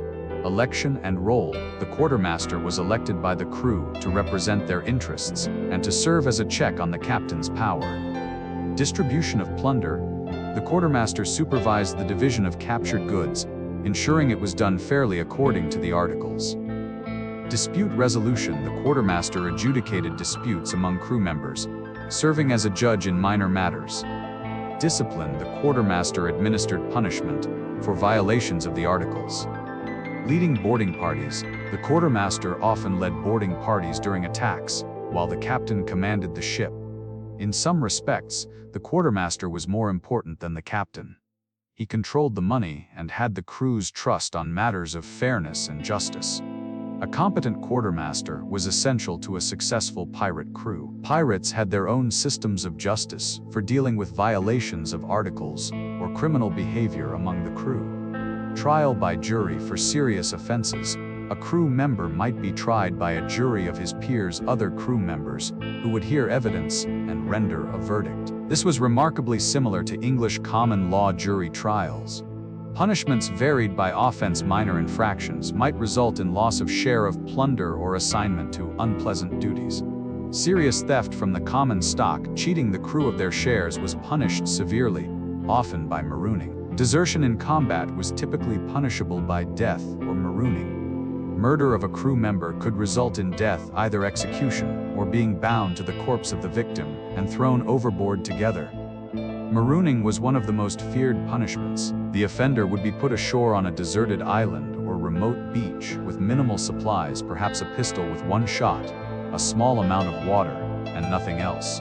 Marooning was effectively a death sentence, but it left the victim's fate in God's hands rather than being direct execution. Moses's law was sometimes applied for fighting. If two crew members fought aboard ship violating the articles, they would be forced to duel ashore. Each would be given a cutlass and pistol, and they would fight until one yielded or was killed. This formalized dueling resolved disputes definitively while keeping violence off the ship. An interesting form of pirate justice involved the trial of captured ships' captains and officers. When pirates captured a merchant vessel, they would sometimes hold a mock trial of the captain. The captured crew would be questioned about how they had been treated. Had the captain been cruel? Had he withheld wages? Had he provided insufficient food? Did he use excessive punishment? If the crew testified that the captain had been a good and fair master, he would be treated well. If they accused him of cruelty, he might be punished, flogged, or in extreme cases, killed. This practice served multiple purposes. It was revenge against cruel officers and a form of rough justice for abused sailors. It was also propaganda, showing that pirates championed the rights of common sailors against oppressive authority. These trials were hardly fair by modern standards. They were based on accused sailors' testimony without cross-examination or defense. But they reflected pirates' self-image as avengers of the oppressed and their genuine anger at the brutal treatment common sailors often endured. Beyond the dramatic moments of chase and combat, pirates spent most of their time in the routine maintenance of ship life. Understanding this daily existence helps us see pirates as real people rather than romantic legends. Pirate ships were working vessels that required constant maintenance. Most pirate ships were captured merchantmen or naval vessels, converted to pirate use. Preferred types were sloops and brigantines, small, fast, maneuverable vessels with shallow draft that could navigate coastal waters and escape into inlets where larger pursuers couldn't follow. Armament varied. A typical pirate sloop might mount 8-12 guns. Larger vessels like Blackbeard's Queen Anne's Revenge might mount 40 guns, making them formidable warships. But most pirate vessels were lightly armed compared to naval warships, relying on speed and surprise rather than firepower. Crew size was typically larger than on merchant vessels of similar size. Where a merchant sloop might have a crew of 10-15, a pirate sloop might carry 40-60 or more. These large crews were necessary for manning captured prizes and for overwhelming opponents in boarding actions. Modifications to captured ships included removing unnecessary weight to increase speed. adding more cannon, and creating space for larger crews. Ships required constant work to remain seaworthy. Careening, beaching the ship and tipping it on its side to expose the hull was done every few months. Barnacles and shipworms, teredo worms that bored into wooden hulls, had to be scraped off.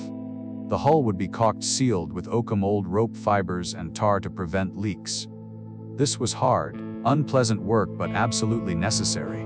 Rigging maintenance was ongoing. Ropes wore out and had to be replaced.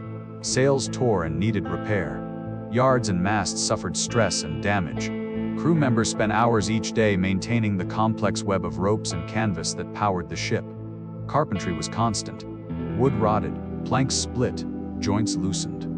The ship's carpenter and his mates worked constantly to keep the vessel intact.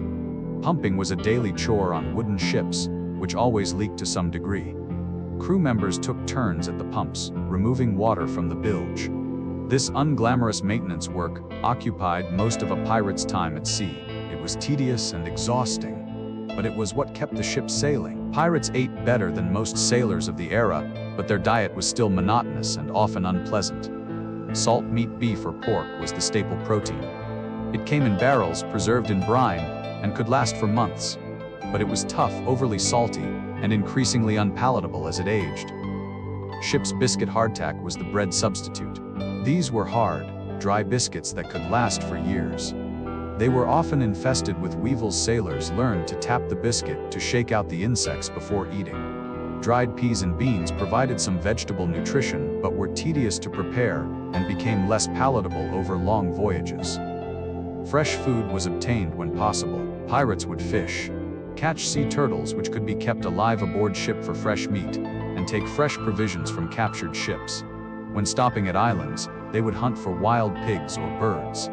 Drinking water was a constant concern. It was stored in barrels and became stagnant and foul tasting over time. Beer or wine, when available, was preferred both for taste and because alcohol inhibited bacterial growth. Rum was ubiquitous in the Caribbean. Pirates consumed substantial quantities, both for pleasure and to make bad water more palatable.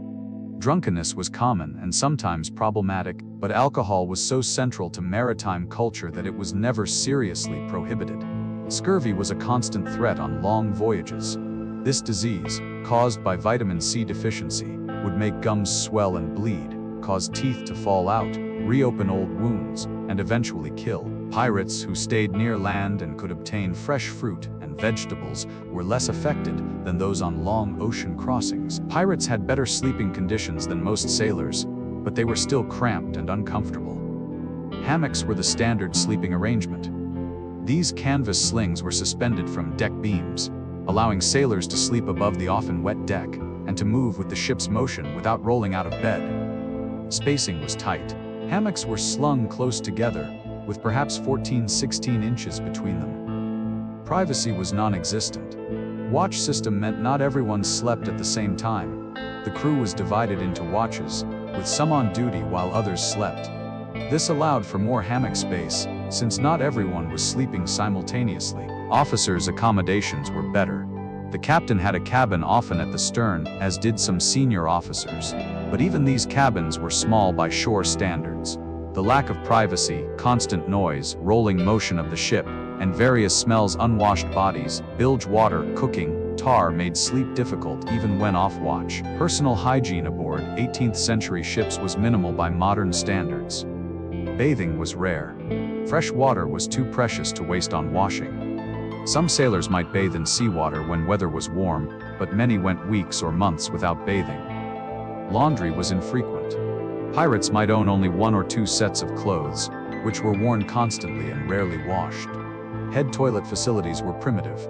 The head was a hole in a platform at the bow of the ship, where sailors would relieve themselves directly into the sea. Privacy was minimal.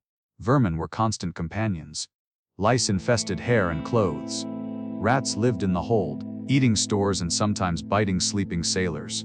Fleas and bedbugs were common. Disease spread easily in close quarters.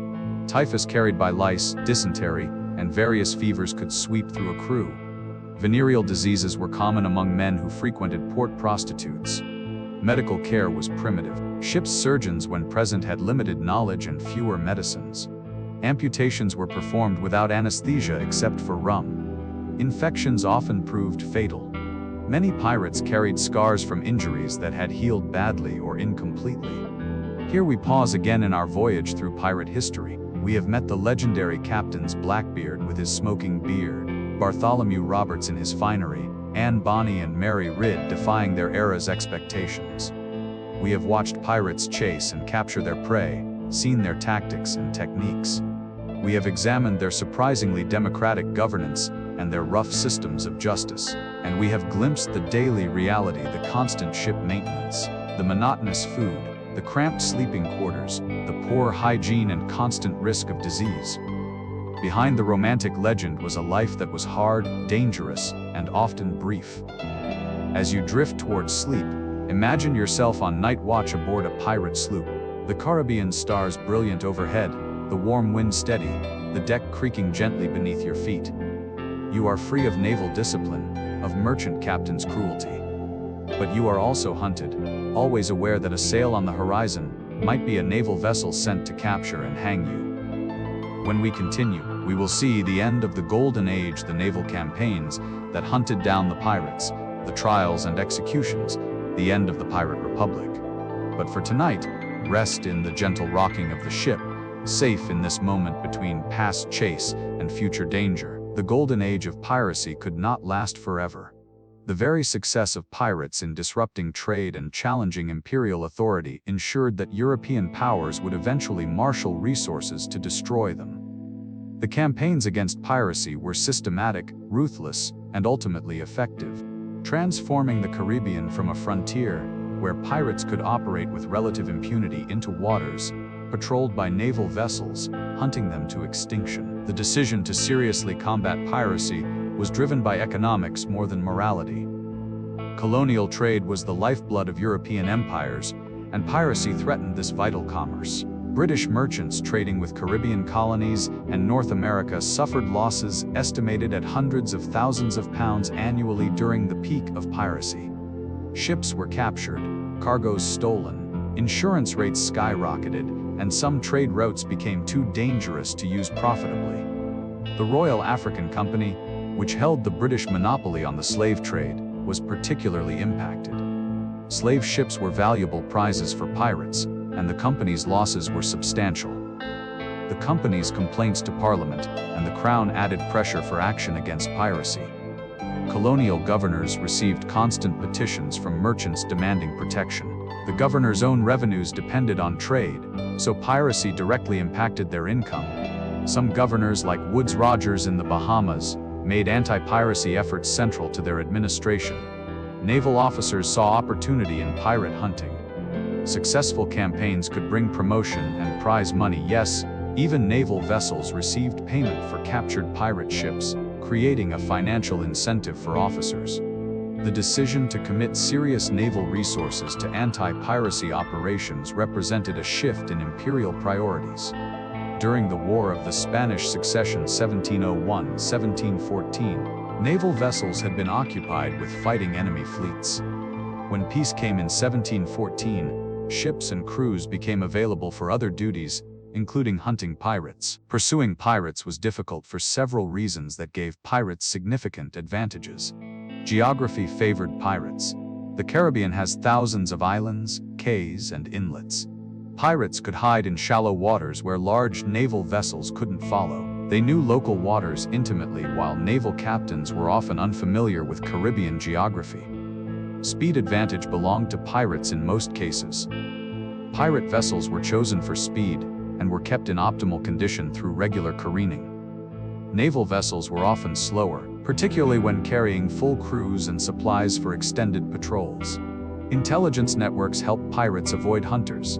Sympathetic merchants, corrupt officials, and contacts in port towns would warn pirates of naval vessels in the area.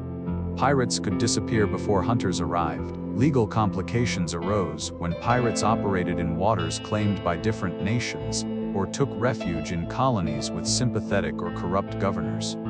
International law and colonial jurisdictions sometimes protected pirates from pursuit. The vastness of the Caribbean meant that even a substantial naval force could not patrol everywhere. Pirates could operate in one area, then disappear to another region hundreds of miles away.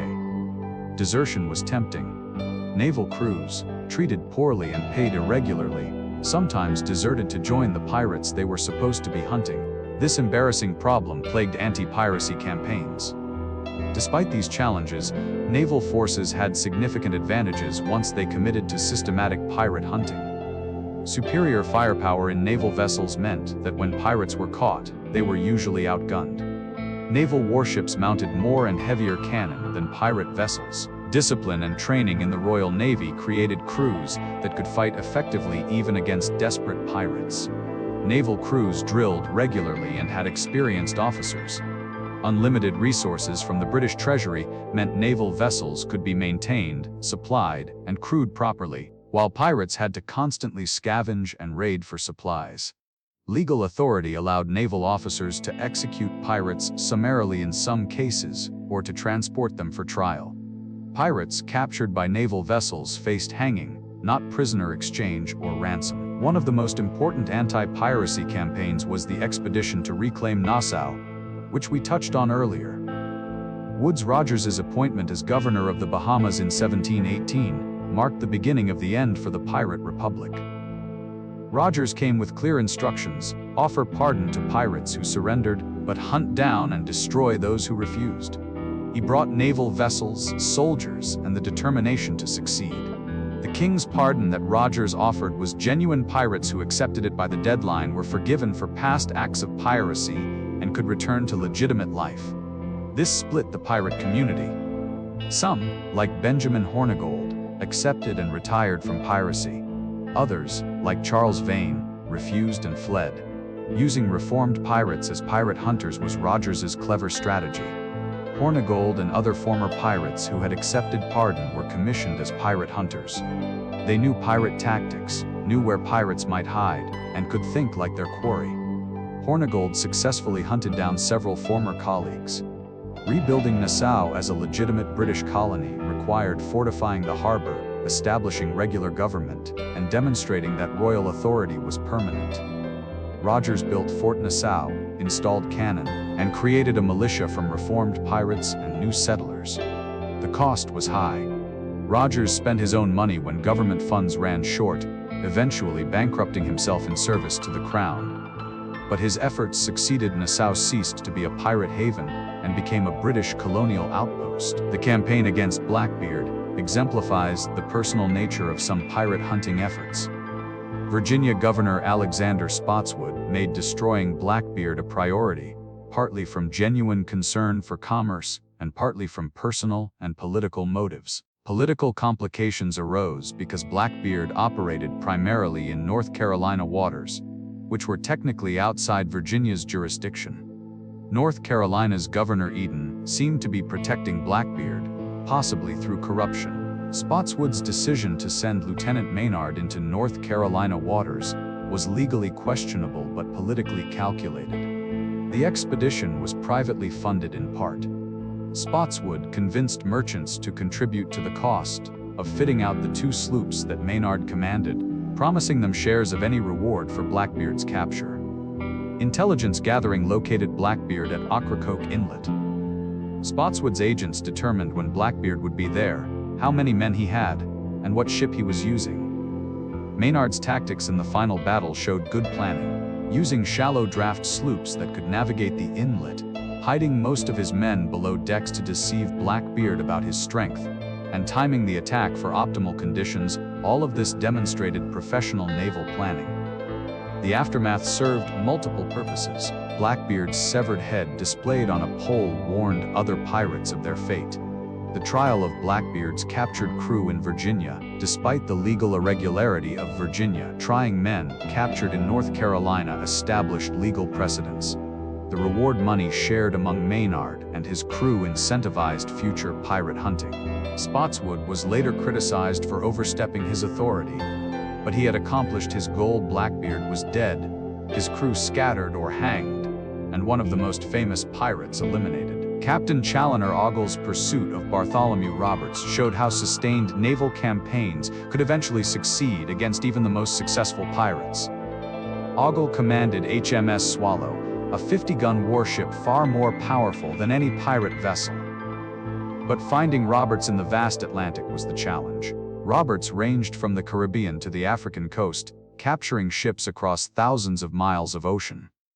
Patience and persistence were Ogle's strategies. He patrolled known pirate haunts, questioned captured crews about Roberts' movements, and gradually narrowed the search area. The stratagem that worked came off the African coast. Ogle deliberately sailed away from Roberts' fleet, making it appear he was a merchant vessel fleeing.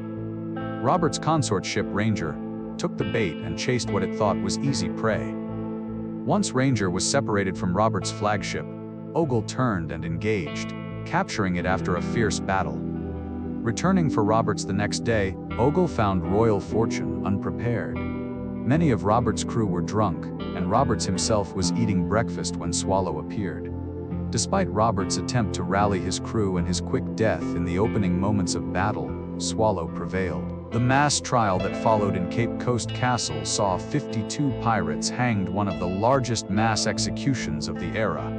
This dramatic conclusion to Roberts' career sent a clear message: even the most successful pirates could be hunted down, and the punishment would be severe. Beyond individual campaigns, the Royal Navy established permanent anti-piracy patrols in the Caribbean by the early 1720s.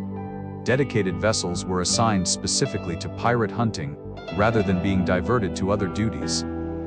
This represented a significant commitment of resources. Coordinated patrols covered major shipping routes and known pirate havens. Multiple vessels working together could cover more area and could support each other if encountering a pirate fleet. Shore bases in Jamaica, Barbados, and other islands provided places for naval vessels to refit, resupply, and take on water without returning to England. Intelligence networks developed as merchants, colonial officials, and informers provided information about pirate sightings and movements. The Vice Admiralty courts established in colonies provided legal mechanisms for trying captured pirates locally, rather than transporting them to England. This made justice swifter and cheaper. These systematic measures gradually made the Caribbean less hospitable to pirates. By the mid-1720s, piracy had declined dramatically from its peak, around 1716–1720. While British efforts received the most attention in Anglophone histories, Spanish and French authorities also pursued pirates. Spanish Coast Guard vessels guardacostas patrolled Caribbean waters, ostensibly to prevent smuggling but also hunting pirates. Spanish authorities were particularly concerned about pirates operating from non-Spanish islands who raided Spanish shipping and settlements. The Spanish method could be brutal. Captured pirates might be executed immediately without trial, or transported to Havana or other Spanish ports for trial and execution. The Spanish showed little mercy to pirates, particularly those who had attacked Spanish vessels or colonies. French naval vessels also hunted pirates, though French efforts were less systematic than British campaigns. French colonies in the Caribbean wanted protection for their trade, and the French Navy provided some patrols. International cooperation was limited by the rivalries between European powers. Britain, Spain, and France were often in conflict or tense competition, which complicated anti-piracy efforts. A pirate might be safe in a French port even while British vessels hunted him, and vice versa. However, there was some tacit cooperation. All European powers had an interest in suppressing piracy, and pirates who attacked any nation's ships were enemies to all.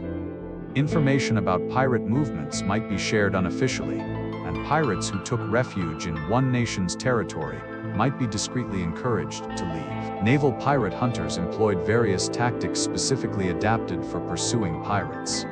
False flags were used by naval vessels just as by pirates. A naval ship might fly French or Dutch colors to avoid alerting pirates to its identity until close enough to engage.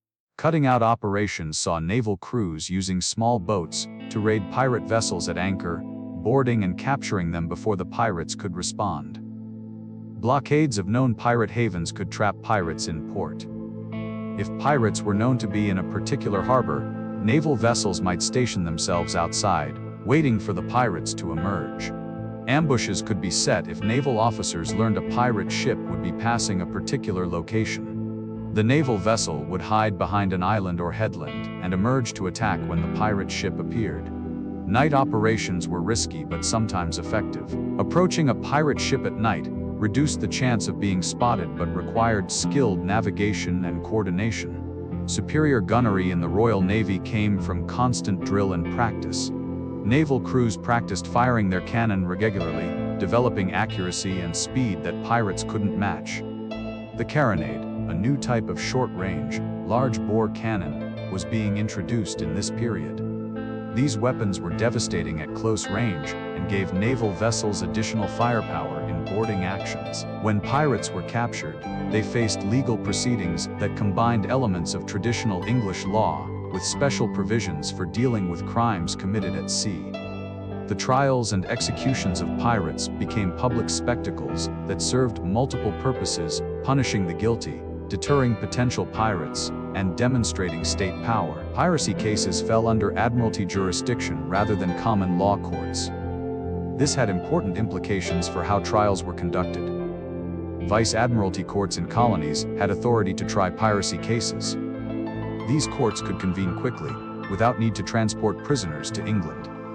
Jamaica, Virginia, the Carolinas, and other colonies had vice admiralty courts that tried numerous pirate cases. No jury trials in admiralty courts cases were decided by judges, not juries. This was controversial, as English subjects traditionally had the right to jury trial. But maritime law operated under different rules. Lower standards of evidence sometimes applied. Hearsay might be admitted, witnesses need not be cross-examined thoroughly, and the usual protections of common law were weakened. Guilt was often presumptive. If someone was found aboard a pirate ship, they were assumed to be pirates, unless they could prove they had been forced. This burden of proof, requiring the accused to prove innocence, rather than the prosecution proving guilt, reversed normal legal standards. Mass trials were common. Dozens of pirates might be tried together, with similar evidence applied to all. Individual circumstances might receive little attention. These procedures made conviction relatively easy. Once captured and brought to trial, pirates had limited chances of acquittal. Stede Bonnet's trial in Charleston, South Carolina, in 1718, illustrates how piracy trials worked and the desperation of the accused. Bonnet was unusual among pirates. He was a wealthy plantation owner from Barbados who inexplicably decided to become a pirate. He bought a ship rather than stealing one, hired a crew, and went on the account. He was not a skilled sailor or captain, and he sailed for a time with Blackbeard, who effectively took over Bonnet's ship while keeping Bonnet as a figurehead. After Blackbeard's death, Bonnet continued pirating, capturing several ships off the Carolina coast. He was finally trapped by Colonel William Rhett, who commanded a pirate hunting expedition from Charleston. The trial took place in November 1718. Bonnet faced charges of piracy and robbery on the high seas. The evidence was overwhelming. Captured ships' crews testified to being taken by Bonnet, goods were found aboard his ship, and crew members turned witness against him. Bonnet's defense was pathetic. He claimed he had been forced into piracy by his crew, though he had voluntarily bought his ship and recruited that crew. He argued that he had been about to accept the king's pardon, though he had continued pirating after the pardon deadline. He pleaded for mercy based on his former status as a gentleman. The verdict was inevitable: guilty on all counts. Bonnet was sentenced to hang. Before execution, he wrote desperate appeals to the governor, begging for mercy, even suggesting he would volunteer to be mutilated, having his limbs cut off if it would spare his life. The appeals were denied. Bonnet was hanged in December 1718, along with many of his crew. His death marked the end of one of the strangest pirate careers. A wealthy man who had abandoned comfort and safety for piracy, for reasons that remained mysterious even to his contemporaries. The trial of Calico Jack Rackham and his crew in Jamaica in 1720 is famous primarily because it included Anne Bonny and Mary Read. The capture had been almost comical. Rackham's crew was drunk when pirate hunter Jonathan Barnett attacked. Only Anne Bonny, Mary Read, and one male crew member fought. The rest hid below decks, leading Anne to allegedly curse them for cowards. The trial was held in Spanish Town, Jamaica, in November 1720. The crew faced charges of piracy, with evidence from ships they had captured and from Barnett's crew who had witnessed the capture. Rackham and the male crew members were convicted and sentenced to hang. Rackham showed little of the bravado he had displayed as a pirate. He was apparently terrified of execution. Anne Bonny and Mary Read were tried separately because of their sex. Both were convicted, but both pleaded their bellies claimed to be pregnant.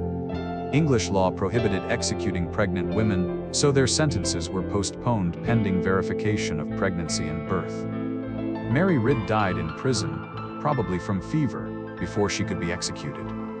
Whether she was actually pregnant is uncertain. Anne Bonny disappears from records after the trial. She was not executed. No record exists of her execution, so presumably her pregnancy was confirmed or she was pardoned. What became of her is unknown. She may have returned to a conventional life or died in obscurity. Before his execution, Rackham was allowed to see Anne Bonny one last time. She reportedly told him, "Had you fought like a man, you need not have been hanged like a dog." Whether this harsh assessment was historical or legend, it captured the contempt of a fierce fighter for a cowardly companion. The trial following Robert's death was the largest pirate trial of the Golden Age, processing over 250 captured men. The venue was Cape Coast Castle on the African coast, a British trading fort. Holding the trial in Africa rather than transporting prisoners to the Caribbean or England was practical, but also ensured harsh conditions. The tropical climate and disease took a toll on prisoners awaiting trial. Sorting the prisoners was the first task. Of the 254 men captured, 54 were black pirates. These men were not tried, but were sold into slavery, instead a reminder that justice in this era was racialized and arbitrary. The remaining 200 faced trial.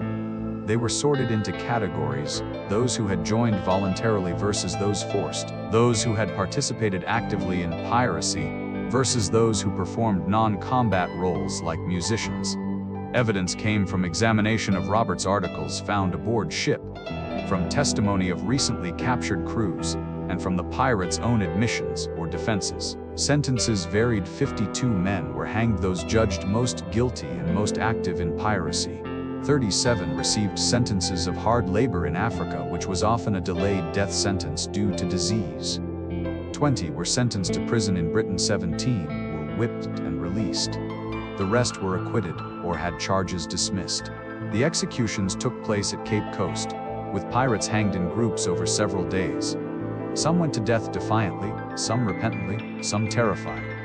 The bodies were left hanging as warnings. One pirate, William Magnus, was reportedly hanged twice. The first hanging failed when the rope broke, and he crashed to the ground. He was pulled back up and hanged again, this time successfully. His two hangings were seen by some as divine judgment, by others as mere bad luck compounded. The trials of pirates produced extensive documentation that survives in archives and provides detailed information about Golden Age piracy. Court records documented charges, evidence, testimony, verdicts, and sentences. These dry legal documents preserve facts that would otherwise be lost. Newspaper accounts reported sensational trials, particularly of famous pirates. These accounts shaped public perception of pirates and piracy. Execution sermons were published. Ministers would preach to condemned pirates before execution, and these sermons would be printed and sold. They combined religious exhortation with lurid details of pirate crimes. The condemned's last words were sometimes recorded. Some pirates confessed and repented, warning young men to avoid their path. Others defied authority to the end, cursing judges and showing no remorse. These final statements were eagerly consumed by the public. Pirate biographies appeared, most famously Captain Charles Johnson's General History of the Pirates 1724, which compiled accounts of major pirates. This book's accuracy is debated. It contains much factual information, but also romanticization and possibly fictional elements. Nevertheless, it's our major source for many pirate biographies. Pirate executions were public events that attracted large crowds and served important social and political functions. Execution Dock in London was the traditional site for hanging pirates whose trials occurred in England. Located on the Thames, it was accessible to large crowds. Pirates were hanged at low tide, and their bodies were left suspended until 3 tides had washed over them. Gibbeting involved hanging a pirate's corpse in an iron cage at a prominent location, often at harbor entrances or along coasts where sailors would see them. The bodies would hang until they rotted away, serving as long-term warnings. Multiple hangings would occur when many pirates were condemned. In the trial of Robert's crew, hangings occurred over several days in groups, becoming a sustained public spectacle. The condemned were paraded from prison to execution site, sometimes in wagons, sometimes on foot. Crowds would gather along the route. The condemned might be drunk, given alcohol to make death easier to face, or might be sober and terrified. Last words might be shouted to the crowd.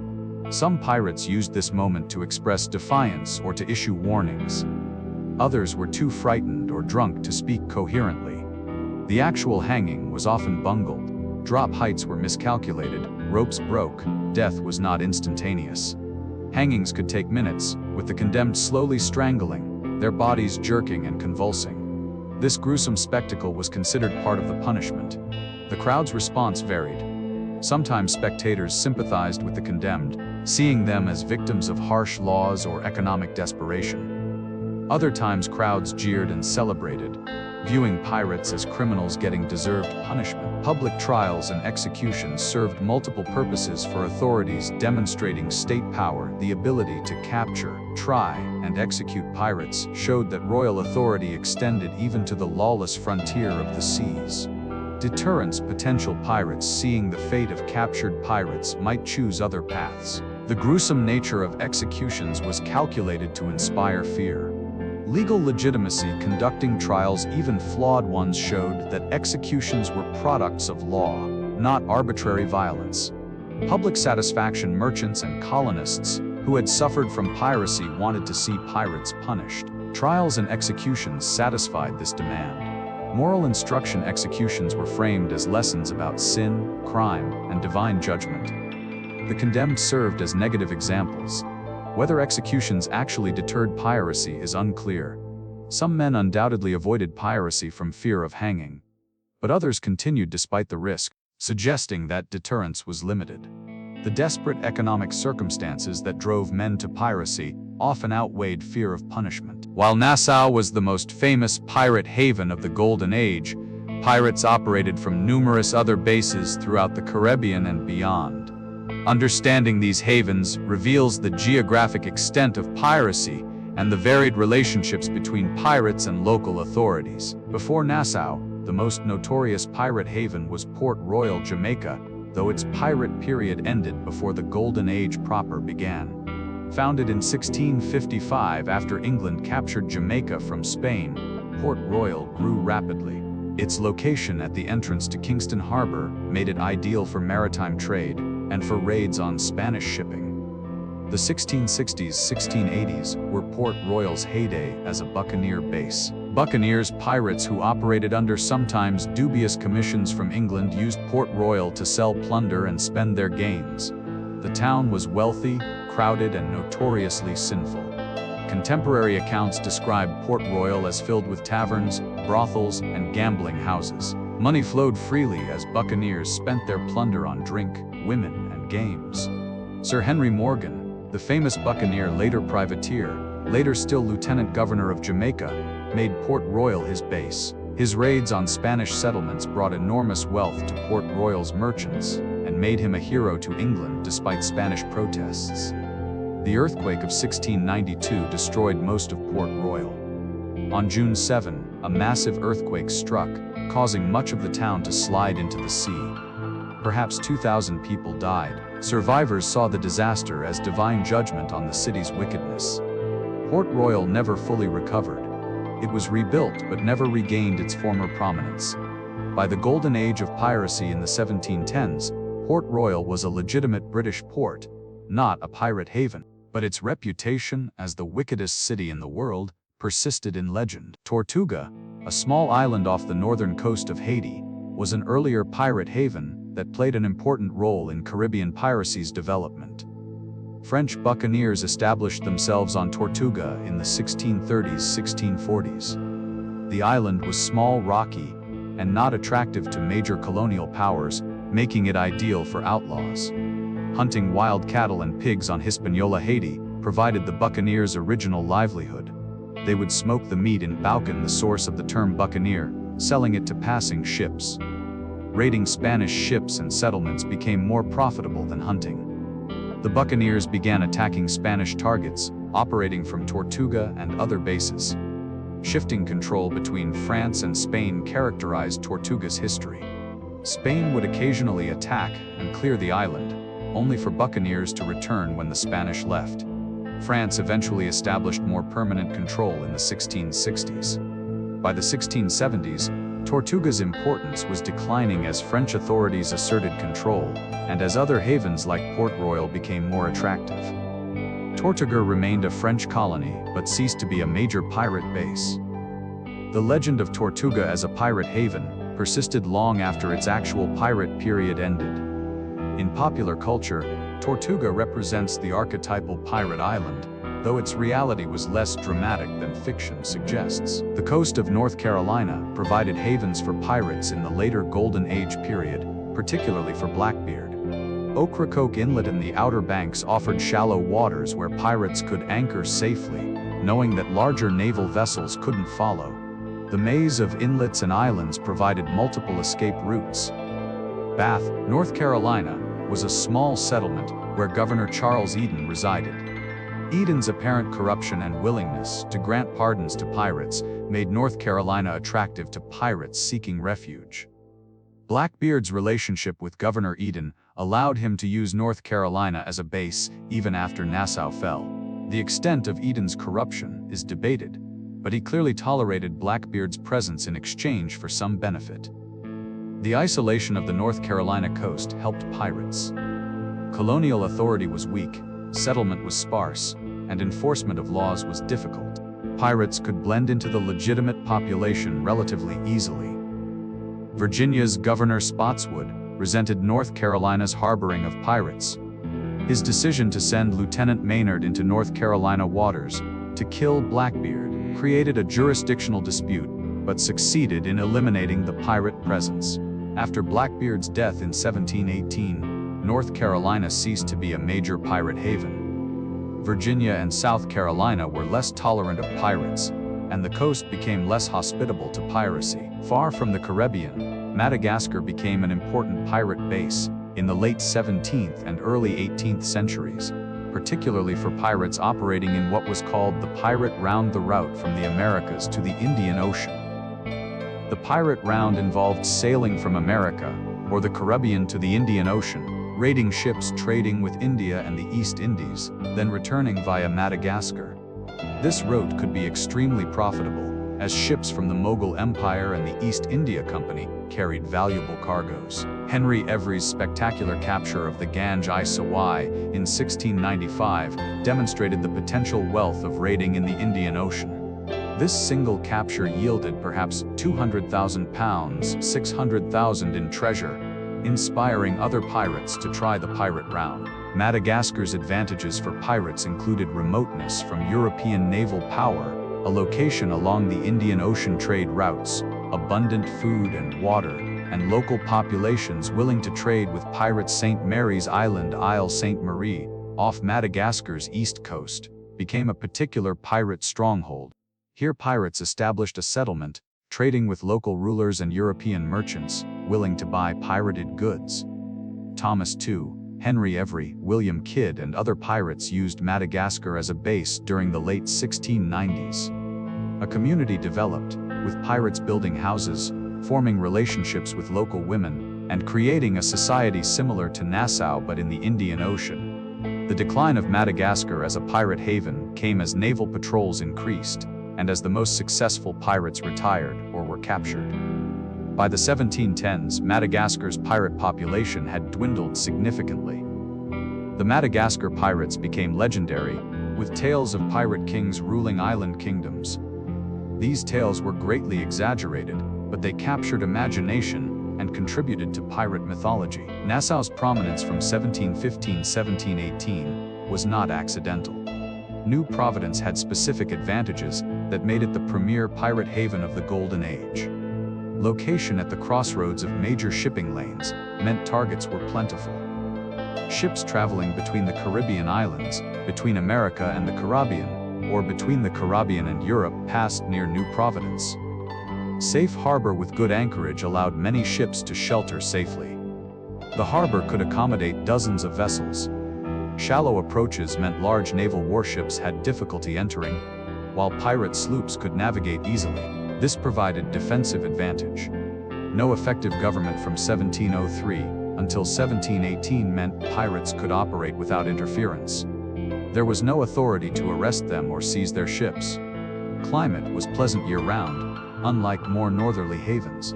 Disease was a problem as everywhere in the tropics, but no worse than other Caribbean locations. Community developed as pirates gathered, creating networks, sharing information, and providing mutual support. The critical mass of pirates at Nassau made it more valuable than isolated havens. Economic ecosystem emerged, with merchants, tavern keepers, and others servicing pirate needs. This made Nassau a functioning community, rather than just an anchorage. When Woodes Rogers arrived in 1718, with the King's pardon and the determination to establish British rule, Nassau's advantages as a pirate haven ended. The geographic and strategic location remained, but the lack of government that had made it attractive to pirates was replaced by British authority that made it deadly dangerous. The golden age of piracy was remarkably brief, roughly 1715 to 1725, with the peak perhaps 1716, 1720. Understanding why piracy declined so quickly reveals the vulnerability of pirate communities and the effectiveness of anti-piracy measures. The Treaty of Utrecht in 1714 ended the War of the Spanish Succession and eliminated legal privateering opportunities. This was both a cause and a consequence for piracy. Thousands of privateers suddenly found themselves without legal employment. Many turned to piracy, creating the surge that characterized the Golden Age. But this also meant that piracy was fueled by a finite pool of experienced sailors who had been privateers. New wars in the 1720s and later would create new privateering opportunities, drawing men away from piracy. The War of Jenkins' Ear 1739-1748 and subsequent conflicts absorbed sailors who might otherwise have turned pirate. The privateer-to-pirate pipeline closed as peace continued. Young men entering maritime service in the 1720s went into merchant marine or navy, not privateering. Without the training ground of privateering, fewer men had the skills and connections to become pirates. Post-war economic conditions improved, reducing the desperation that drove men to piracy.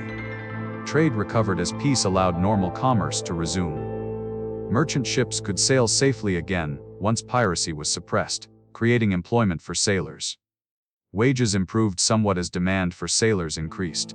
While merchant and naval service remained harsh, the alternatives looked less attractive than during the immediate post-war period. Colonial economies grew, creating opportunities on shore. Men who might have turned to piracy instead found employment in expanding colonial settlements. As we've discussed, European powers, particularly Britain, committed serious resources to destroying piracy. This campaign succeeded through multiple mechanisms. Naval patrols increased dramatically. More ships, covering more area, meant pirates had fewer safe waters to operate in. The fall of Nassau eliminated the most important pirate base. Without a central haven, pirates became more scattered and vulnerable. Reformed pirates hunting their former colleagues was devastating. Men like Benjamin Hornigold knew pirate tactics and thinking, making them effective hunters. Legal procedures were streamlined to try and execute pirates more quickly. Vice Admiralty courts in colonies meant captured pirates faced justice within weeks rather than months. Pardons split the pirate community. Those who accepted pardons and retired removed experienced pirates from the pool. Those who refused were now marked as unrepentant and faced pursuit without quarter. Piracy was always risky, but the cost-benefit calculation shifted as suppression increased. Casualties among pirates were high, probably 50% or more died within a few years. Combat, disease, execution, and accidents all took their toll. The likelihood of capture increased as naval patrols intensified. Pirates faced growing odds of eventually being caught. The certainty of execution, if captured, meant that piracy was effectively a capital crime. The few who were pardoned were exceptions, the rule was hanging. The difficulty of retiring increased as authorities pursued even reformed pirates. Taking the pardon was the only reliable path to retirement, and pardon deadlines were limited. Faced with these costs and risks, fewer men chose piracy. Those already engaged in piracy increasingly sought ways to retire, whether through accepting pardons or through disappearing into remote locations. The pirate population was self-limiting in important ways. Few women among pirates meant little natural reproduction. Pirates were aging without being replaced by a new generation. High mortality depleted crews constantly. Recruiting new members became harder as piracy's dangers became clearer and alternatives improved. No training pathway existed for new pirates once privateering ended. The skills needed for successful piracy seamanship, navigation, gunnery, ship handling required years to develop. Without privateering as a training ground, where would new pirates learn? The average pirate was probably in his mid-20s to early 30s. The life was too hard for older men, and younger men often lacked the experience. This meant the pirate population aged and wasn't replaced. By the mid-1720s, the population of active pirates had declined dramatically. Those who remained were either the most desperate, the most committed, or those who hadn't yet found an exit from piracy. The intellectual and cultural environment also turned against piracy. Romanticization hadn't yet occurred. In the 18th century, pirates were seen as criminals, not romantic heroes. Public opinion supported their suppression. Economic ideology increasingly emphasized legitimate commerce and property rights.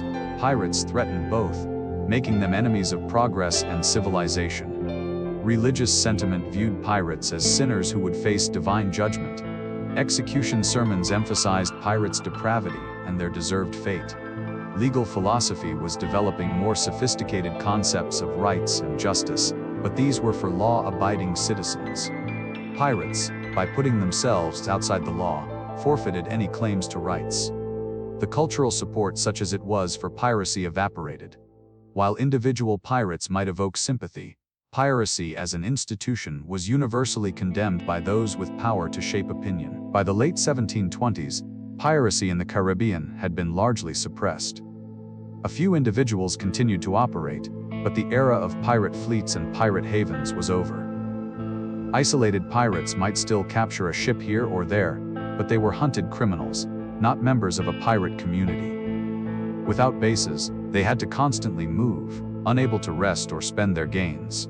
Some pirates relocated to less patrolled waters. West Africa, Madagascar, the Indian Ocean. These remained potential operating areas, though these too were gradually brought under control.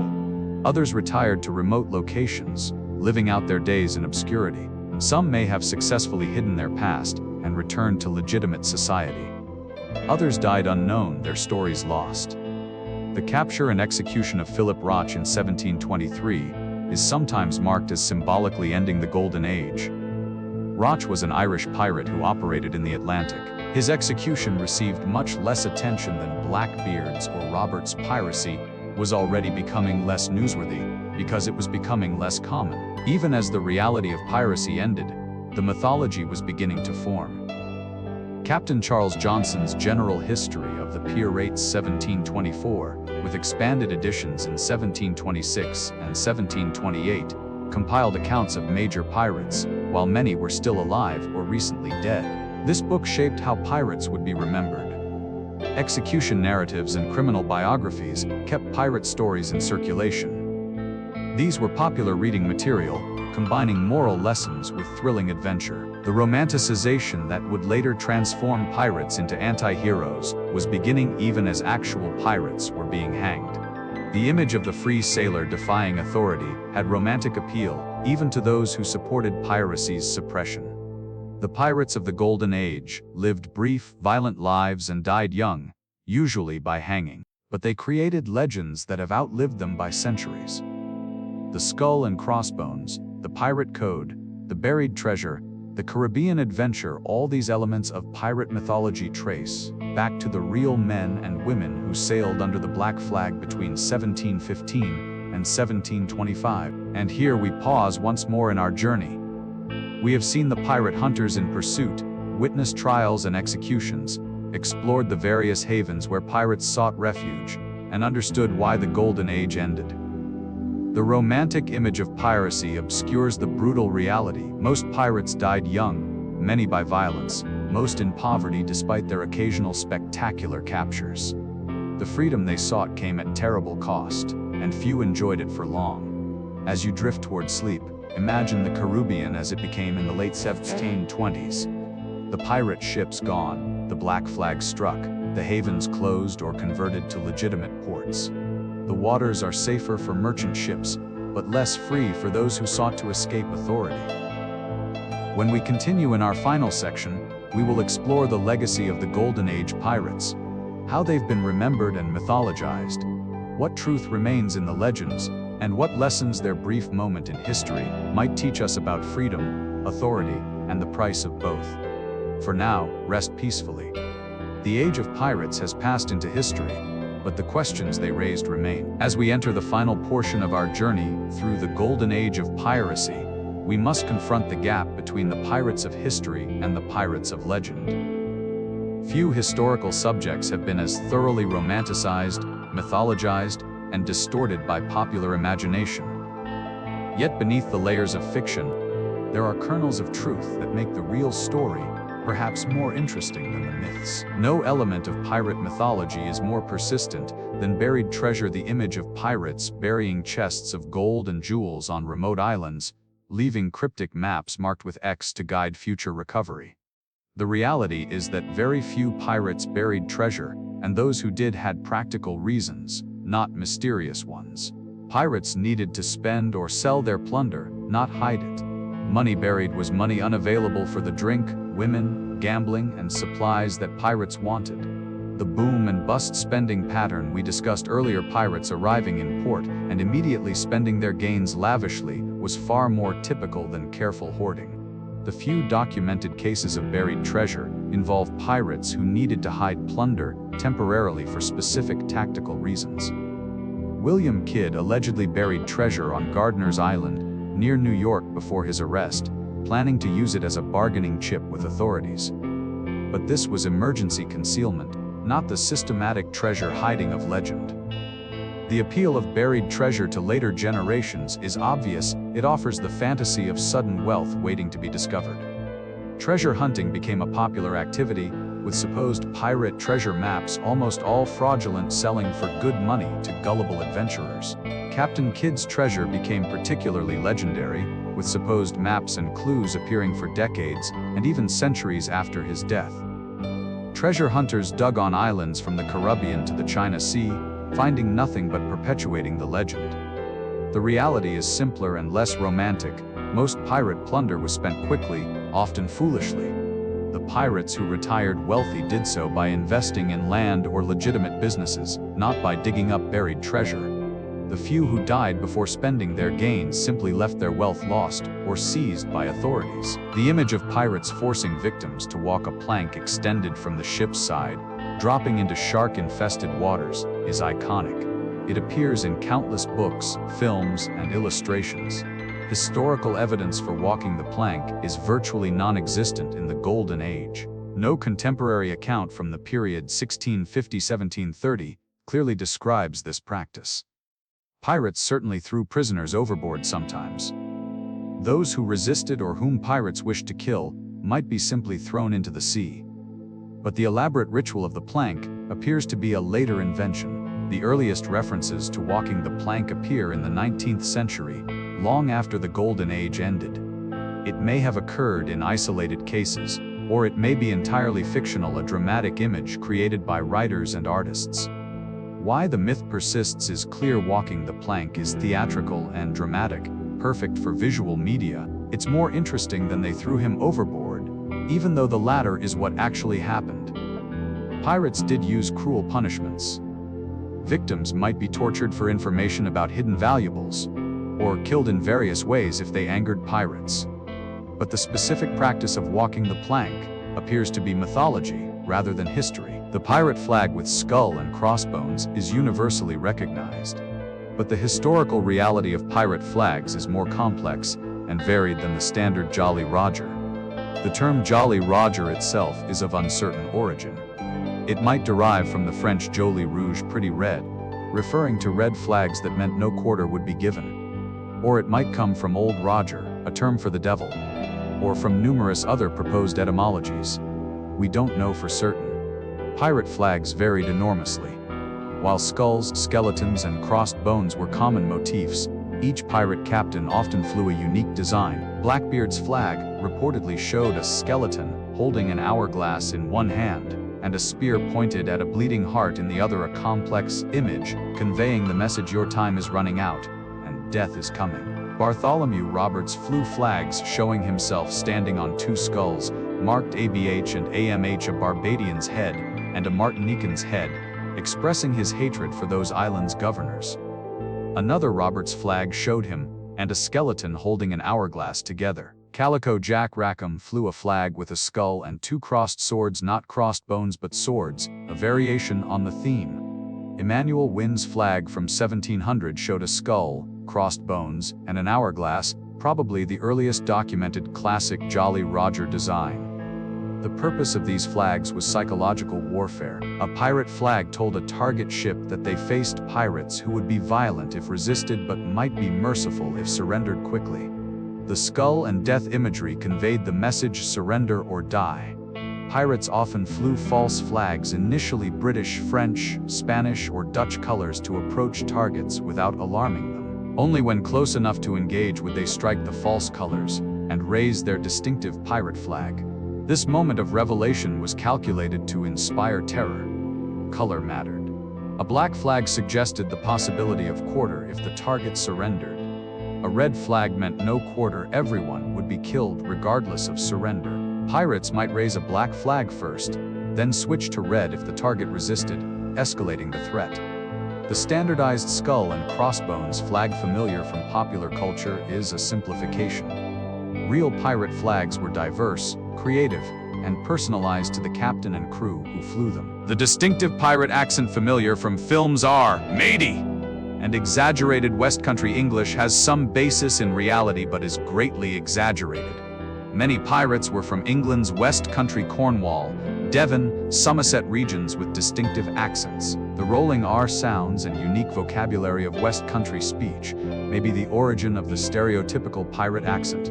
But pirates came from many regions and nations. A pirate crew might include men from England, Scotland, Ireland, Wales, France, Holland, Portugal, Spain, Africa, and the Americas. The linguistic environment aboard ship was polyglot, with pidgin languages and maritime jargon serving as common communication. Nautical terminology was universal among sailors, pirate or not. Terms like avast, belay, ahoy, and hundreds of technical terms for parts of ships, sailing maneuvers, and maritime conditions were standard vocabulary for all seamen. Pieces of 8 were real Spanish silver coins, 8 real pieces that were common currency in the Caribbean. They could be cut into 8 pieces, hence pieces of 8, with each piece being 1 real. This is the origin of the 2 bits term for a $quarter in American slang. Pirate slang did exist, but is difficult to document precisely. Pirates called themselves Brethren of the Coast, or said they were on the account when they turned to piracy. They used maritime slang and probably developed some specialized vocabulary, but we have limited records of their exact speech patterns. The elaborate pirate dialect of popular culture, with its shiver me timbers and constant R's, is mostly the invention of actor Robert Newton, whose portrayal of Long John Silver in the 1950 film Treasure Island created the template for pirate speech that has dominated popular culture ever since. The stereotypical pirate has a parrot on his shoulder, a wooden leg, and an eye patch. These elements have some basis in reality, but are greatly exaggerated in frequency. Parrots were exotic pets that sailors sometimes acquired in tropical regions. They could be sold for good money in Europe, making them valuable. Some sailors undoubtedly kept parrots as pets or as trade goods. But the ubiquitous pirate with parrot image is exaggerated. Most pirates had no parrots. Peg legs and other prosthetics certainly existed. Maritime life was dangerous, and injuries were common. Carpenter's tools, cannon accidents, combat wounds, and falls could all cause injuries requiring amputation. Ship's surgeons would amputate damaged limbs. It was one of the few medical interventions they could perform with reasonable success, though infection often proved fatal anyway. A sailor who survived amputation might fashion a wooden leg or hook to replace the missing limb. The pirate articles we discussed earlier specified compensation for lost limbs, indicating that such injuries were common enough to require formal procedures for dealing with them. But most pirates were able-bodied. Piracy required physical capability, climbing rigging, handling sails, fighting in boarding actions. A pirate with a wooden leg would be at a significant disadvantage. Such men might continue in piracy in shore-based roles or in less physically demanding positions, but the peg-legged pirate was more exception than rule. Eye patches have a particularly interesting mythology. Some modern speculation suggests pirates wore eye patches not from injury, but to keep one eye adjusted to darkness for going below deck. This is creative reasoning but lacks historical evidence. Eye injuries did occur: flying splinters in combat, accidents with ropes or equipment, diseases that affected eyes. A pirate who lost an eye might wear a patch. But again, this was not the universal condition popular culture suggests. The stereotypical pirate appearance parrot, peg leg eye patch is a composite of possibilities rather than a typical reality. It's the kind of exaggeration that makes for vivid imagery, but obscures historical truth. We've discussed the democratic elements of pirate crews: elected captains, articles, relatively equal distribution of plunder. This was real and significant. But we should also acknowledge the limits of pirate democracy. Violence and coercion were always present. New crew members were sometimes recruited at gunpoint from captured ships. Those who objected to decisions might face harsh punishment or death. The democracy had teeth, and dissent could be dangerous. Practical inequality existed even with formally equal shares. The captain and officers had better accommodations, better food, more authority. The gap was smaller than on naval or merchant ships, but still present. Decision-making favored the bold and aggressive. In a community that valued fighting ability and courage, the loudest voices and strongest personalities could dominate decisions. This was direct democracy without the tempering mechanisms of more complex political systems. The franchise had limits. Not everyone aboard ship might participate equally in decisions. Those who had been forced into piracy might have less voice than volunteers. The status of black pirates varied. Some were fully integrated, others marginalized. Duration of the democracy was limited by the pirate lifestyle. Crews didn't stay together for years like settled communities. They might form, operate for months, then dissolve when the captain was killed or captured, when the crew took pardons, or when disputes fractured the group. Pirate democracy was real and meaningful, but it operated within a context of violence, desperation, and short time horizons. It was not a stable political system, but an adaptation to the specific circumstances of pirate life, a way of managing crews that couldn't be controlled through traditional naval discipline. Anne Bonny and Mary Read are famous, but they weren't the only women involved in piracy. Understanding the broader picture of women and piracy reveals complexity obscured by focusing only on the most famous examples. Women aboard ship were generally prohibited by pirate articles, but rules had exceptions. Some pirates had wives or female companions who sailed with them. These women weren't fighting pirates, but were present in the pirate world. Prostitutes served pirate havens, providing services to overwhelmingly male pirate populations. They were part of the pirate economy, even if not pirates themselves. Female pirates disguised as men may have been more common than records indicate.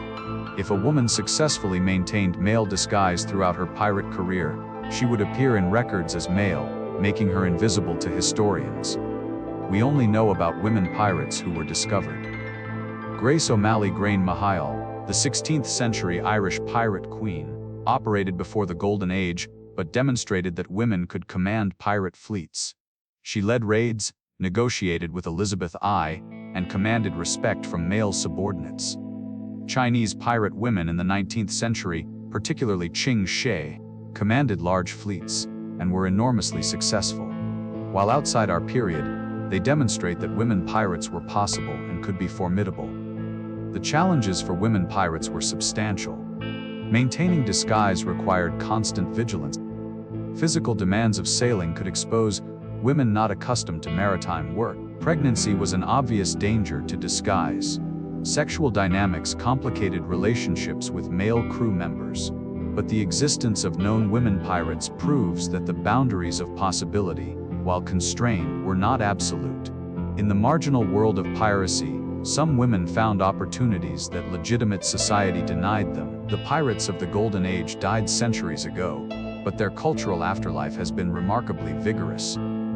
Understanding how pirates have been portrayed in literature, theater, and film reveals how mythology replaces history and why pirate stories continue to fascinate. The transition from historical pirates to literary ones began even during the Golden Age itself.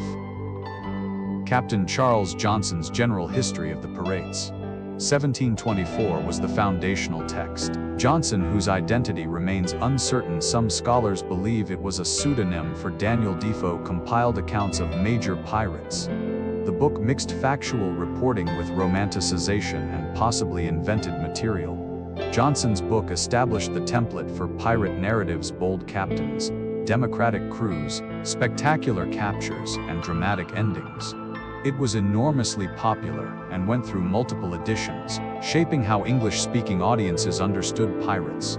Daniel Defoe, if he wasn't Johnson, also contributed to pirate literature with works that featured pirates or privateers. His fiction helped establish the pirate as a character type: bold, independent, living outside conventional society. The Romantic movement of the early 19th century transformed pirates from criminals to anti-heroes. Lord Byron's The Corsair, 1814, was hugely influential. Byron's pirate hero, Conrad, was brooding, noble, and misunderstood, a romantic figure who chose piracy as rebellion against corrupt society. The poem was a bestseller and established the romantic pirate archetype. Byron's pirates were far removed from the historical reality of Blackbeard or Roberts. They were aristocratic rebels, not desperate sailors. But Byron's vision proved more appealing to 19th century audiences than historical accuracy. Sir Walter Scott, James Fenimore Cooper, and other popular novelists of the period included pirates in their adventure stories. These pirates were exciting villains or complex anti-heroes, not realistic historical figures. Treasure Island by Robert Louis Stevenson, 1883, was perhaps the most influential pirate story ever written. Stevenson's novel introduced Long John Silver, the one-legged pirate with a parrot, and established many elements of pirate mythology. The book featured a treasure map marked with X, buried pirate gold, a mutinous crew, tropical islands, and memorable pirate characters. These elements became inseparable from the pirate image, despite having limited historical basis. Stevenson was writing adventure fiction, not history. He drew on earlier pirate literature, his own imagination, and the romantic tradition to create a compelling story. The fact that his pirates bore little resemblance to historical pirates didn't matter. The story worked as narrative. Peter Pan by J.M. Barrie, 1904, introduced Captain Hook, making pirates part of children's literature. Hook was a villain but a charismatic one, establishing pirates as suitable antagonists for young readers. Gilbert and Sullivan's The Pirates of Penzance, 1879, turned pirates into comic opera material. Their pirates were gentlemanly and sentimental, singing about their orphan status and being tender-hearted despite their profession. This comic treatment showed how far pirates had moved from historical reality to pure entertainment. Pirates had become safe enough, domesticated enough, to be subjects for family-friendly musical comedy. Theater productions of Treasure Island and other pirate stories brought visual elements to the pirate image: costumes, sets, and staging that would influence later film adaptations. Cinema embraced pirates early and has never let go. Silent films like The Black Pirate, 1926, starring Douglas Fairbanks, established visual templates for pirate films: sword fights, shipboarding, tropical locations, and athletic heroes. Fairbanks' acrobatic pirate, swinging on ropes and performing daring physical feats, created an energetic image that influenced decades of pirate films. Historical accuracy was irrelevant, entertainment was everything. The Golden Age of Hollywood produced numerous pirate films, Captain Blood, 1935, with Errol Flynn established Flynn as the definitive pirate star. His combination of charm, athleticism, and roguish good looks defined the pirate hero for a generation. The Seahawk, 1940, also with Flynn, continued the romantic pirate tradition. These films were historical fantasies set in the Age of Sail, with only loose connections to real piracy. The 1950s saw a surge in pirate films, often in Technicolor, that emphasized the exotic Caribbean settings. Treasure Island, 1950, with Robert Newton as Long John Silver, created the definitive pirate accent and mannerisms that still dominate popular culture.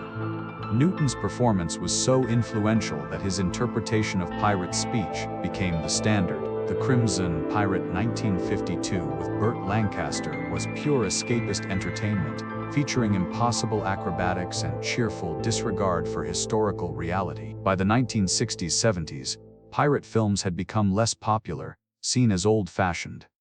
But the genre never completely disappeared.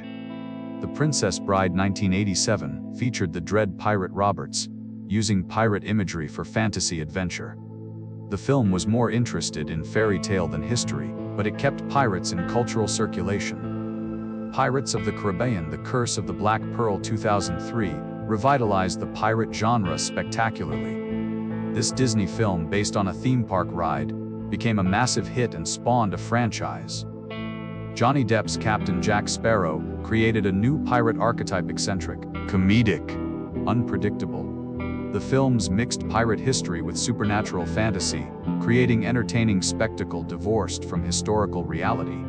The success of Pirates of the Caribbean demonstrated enduring public fascination with pirates and spawned renewed interest in pirate-themed entertainment across multiple media. Children's entertainment features pirates extensively, from Jake and the Neverland Pirates to The Pirates. In An Adventure with Scientists, to countless picture books, pirates are introduced to children as fun adventure characters. These depictions are completely sanitized. The violence, cruelty, and brutality of real piracy are eliminated, leaving only costumes and treasure maps. Video games have embraced piracy, from simulation games like Sid Meier's Pirates, to adventure games like the Assassin's Creed series that include pirate elements. These games allow players to experience pirate life in highly fictionalized form. Comic books, graphic novels, and manga feature pirates. One Piece, a Japanese manga and anime series about pirates, is one of the best-selling manga series of all time, showing that pirate stories appeal globally, not just to Western audiences. Why do pirate stories remain popular centuries after the historical pirates died? Several factors explain the enduring appeal. Freedom and rebellion. Pirates represent rejection of authority and conventional society. In an age of bureaucracy and structure, the pirate's freedom appeals to fantasy. Adventure and exoticism. Pirate stories offer escape to tropical locations, to an age of wooden ships and island exploration, to adventure unavailable in modern life. Simplicity. Pirate morality is straightforward compared to modern complexity. Pirates are either heroes or villains, with clear motivations and direct actions. This simplicity is satisfying in fiction. Masculinity. Pirate stories often celebrate a particular type of masculinity: bold, physical, adventurous. They provide fantasies of male power and agency. Nostalgia. For many, pirate stories connect to childhood reading and adventure fantasies. Adults return to pirate stories with nostalgia for earlier, simpler times. Visual appeal. Pirates have distinctive costumes, flags, ships, and settings that work beautifully in visual media. They're immediately recognizable and aesthetically interesting. The distance between popular culture pirates and historical pirates is vast, but perhaps that distance doesn't matter. The historical pirates served their cultural function by existing and creating legends. The fictional pirates serve their function by providing entertainment and symbolism. Both are real in their own ways. Beyond the entertainment value and romantic appeal, the history of Golden Age piracy raises serious questions about freedom, authority, governance, and the social contract. Examining these questions helps us understand not just pirates, but broader issues about how humans organize themselves and balance liberty with order. Pirate democracy was not just an interesting historical detail, but a genuine alternative to the authoritarian hierarchies that dominated 18th century society. In an age of absolute monarchs, rigid class structures, and unquestionable authority, pirate crews operated on different principles. Captains could be voted out. Decisions were made collectively. Distribution of wealth was relatively equal. These were radical practices. Modern historians have debated how to interpret pirate democracy. Some see pirates as proto-democratic revolutionaries, anticipating later democratic movements. Others see the democracy as purely practical adaptation to circumstances rather than ideological commitment. The truth is probably mixed. Pirates created democratic structures partly because they had to coercion wouldn't work when crew members could easily desert or mutiny. But the democracy also reflected genuine commitment to fairness and equality among the pirates themselves. The limits of pirate democracy remind us that democracy requires more than voting. It requires stable institutions, rule of law, protection of minorities, and commitment to peaceful resolution of disputes.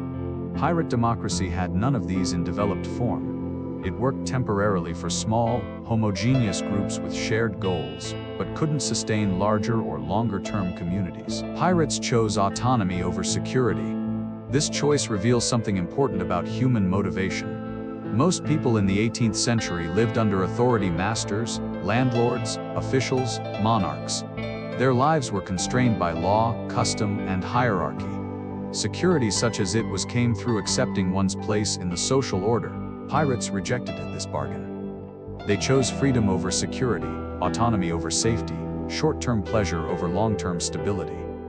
They accepted enormous risks: death in combat, execution if captured, disease, poverty for the sake of freedom. This choice speaks to a deep human desire for autonomy, for control over one's own life. The pirate's life was harsh, but it was his own. He answered to no master, owned no lord obedience, accepted no authority he hadn't consented to.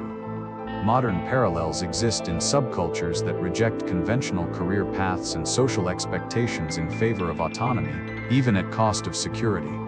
The digital nomad, the long-distance hiker, the person who chooses freedom over comfort, these are distant echoes of the pirate choice. Of course, most people make different choices, and reasonably so. Security, comfort, family, community, these have value too. The pirate choice was extreme and came at terrible cost. But the fact that some people made it reveals the powerful appeal of autonomy. Pirate communities, for all their democratic elements, struggled with a fundamental problem: how to maintain order without legitimate authority structures. Violence was always available as a solution to disputes. When disagreements couldn't be resolved through discussion or voting, cutlasses and pistols were options. This made pirate communities inherently unstable and dangerous. The pirate code and articles provided some structure, but enforcement was inconsistent. There was no police force, no court system beyond rough and ready crew justice, no established procedures for handling complex disputes. The famous freedom of pirate life was inseparable from its violence and instability. You were free from authority, but also free from protection against others' aggression. The strong could dominate the weak, the armed could threaten the unarmed, the many could overpower the few. This reveals an important truth: freedom and order exist in tension. Complete freedom from authority creates chaos and allows the powerful to dominate. But excessive authority crushes freedom and enables tyranny. Finding balance is the challenge of political philosophy and practice. Pirates had an interesting relationship with property that challenges simple categorization. They stole property that was the essence of piracy. They took goods that merchants and colonial powers considered rightfully owned. From the perspective of legitimate society, pirates were thieves destroying property rights. But pirates had their own property norms. The articles specified how plunder would be distributed. Stealing from the common stock was harshly punished. Pirates recognized property rights within their crews, even while violating property rights of others. This seems hypocritical until we recognize that all property systems depend on defining who has legitimate claim to what. Pirates rejected the legitimacy of merchant and colonial property claims, but enforced their own property rules within their community. Modern debates about property rights, about intellectual property, about wealth distribution, echo issues present in pirate communities. Who legitimately owns what? What makes a property claim valid? How should wealth be distributed? Pirates didn't answer these questions definitively, but their example shows the questions aren't simple. Pirate articles tried to balance individual freedom with collective needs, never entirely successfully. Individual freedom was central to pirate identity. Men became pirates to escape authority, to control their own lives. But absolute individual freedom would make collective action impossible. Ships couldn't be sailed. Prizes couldn't be taken. Crews couldn't function. Collective decision-making and shared resources required limiting individual freedom. When the crew voted to attack a particular ship, dissenters had to go along or face punishment. When plunder was divided according to shares, individuals couldn't claim more than their portion. This tension between individual liberty and collective needs is fundamental to political philosophy. How much freedom should individuals sacrifice for community benefit? How should we balance personal autonomy with social needs? Pirates didn't resolve this tension. Their solution, democracy for major decisions, articles for rules, force when necessary, was rough and unstable. But their struggle with the issue illuminates the problem. Pirate captains ruled by consent in ways that naval and merchant captains didn't. This raises questions about the legitimacy of authority. What makes authority legitimate? Traditional answers included divine right, God grants authority, inheritance, authority passes through bloodlines, or might the powerful rule. Pirate crews implicitly endorsed a different answer, consent of the governed. Pirate captains had authority because crews chose them and could remove them. This was radical in an age when most authority was hereditary or imposed by force. But consent alone doesn't resolve all questions about authority. What about those forced to join pirate crews? Their consent was coerced. What about minority dissent? If 60% vote for one course, the 40% who disagree must comply or face punishment. Modern democratic theory has developed sophisticated answers to these questions: protection of minority rights, constitutions that limit majority power, procedures for peaceful change of government. Pirates had none of this. Their consent-based authority was real but rudimentary. Perhaps the most important lesson from pirate history is that freedom has costs, and those costs must be counted honestly. Pirates gained freedom from naval discipline, from merchant captains' authority, from the rigid hierarchies of 18th century society. But they paid for this freedom with constant danger of violent death, certainty of execution if captured, inability to return to legitimate society, loss of family and community ties, short life expectancy, instability and insecurity. Was the trade worth it? For some pirates, apparently yes, they chose this life and maintained their choice even when offered pardons. For others, probably not many accepted pardons when available, suggesting they would trade their freedom for safety and legitimacy if they could. The romantic image of pirate freedom obscures these costs. Popular culture gives us the freedom without the consequences, the adventure without the death, the rebellion without the price. Real freedom, whether for pirates or for anyone, always involves trade-offs. Understanding what pirates gave up for their freedom helps us understand freedom itself more clearly. It's not just absence of authority, it's a particular balance of autonomy, security, community, and risk. And so we come to the end of our long voyage through the golden age of piracy. We have sailed from Nassau's pirate republic to the execution docks of Charleston. We have met Blackbeard with his smoking beard, Bartholomew Roberts in his finery, Anne Bonny and Mary Read defying expectations. We have examined the tactics of piracy, the economics of plunder, the democracy of articles, and the violence of boarding actions. We have seen the hunters pursue their prey and witness trials and executions. We have explored how pirates have been mythologized and romanticized, transformed from desperate criminals into cultural heroes. And we have considered what pirate history might teach us about freedom, authority, and the social contract. The pirates of the Golden Age left a dual legacy, historical and mythological. The historical legacy is modest: a brief period of disrupted trade, a few thousand lives lost, some influence on colonial development, and documentation that provides insight into maritime life and social organization of the early 18th century. But the mythological legacy is vast. Pirates have become symbols of freedom, rebellion, and adventure. They populate our stories, our films, our games, our imagination. The skull and crossbones is one of the most recognizable symbols in the world, though few who see it know anything about historical piracy. This dual legacy creates confusion. People argue about whether pirates were noble rebels or vicious criminals, whether they represent freedom or chaos, whether they should be celebrated or condemned. The arguments miss the point. Historical pirates were complex people in difficult circumstances, neither wholly noble nor wholly vile. And mythological pirates are fictional characters serving different purposes than historical accuracy. To understand piracy properly, we must hold both legacies in mind simultaneously, neither dismissing the mythology as mere fantasy, nor accepting it as truth. The mythology matters because it reveals what we value and what we fear.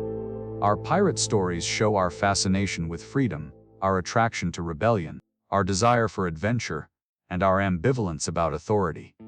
The fact that we've turned desperate criminals into romantic heroes says something important about our culture and psychology.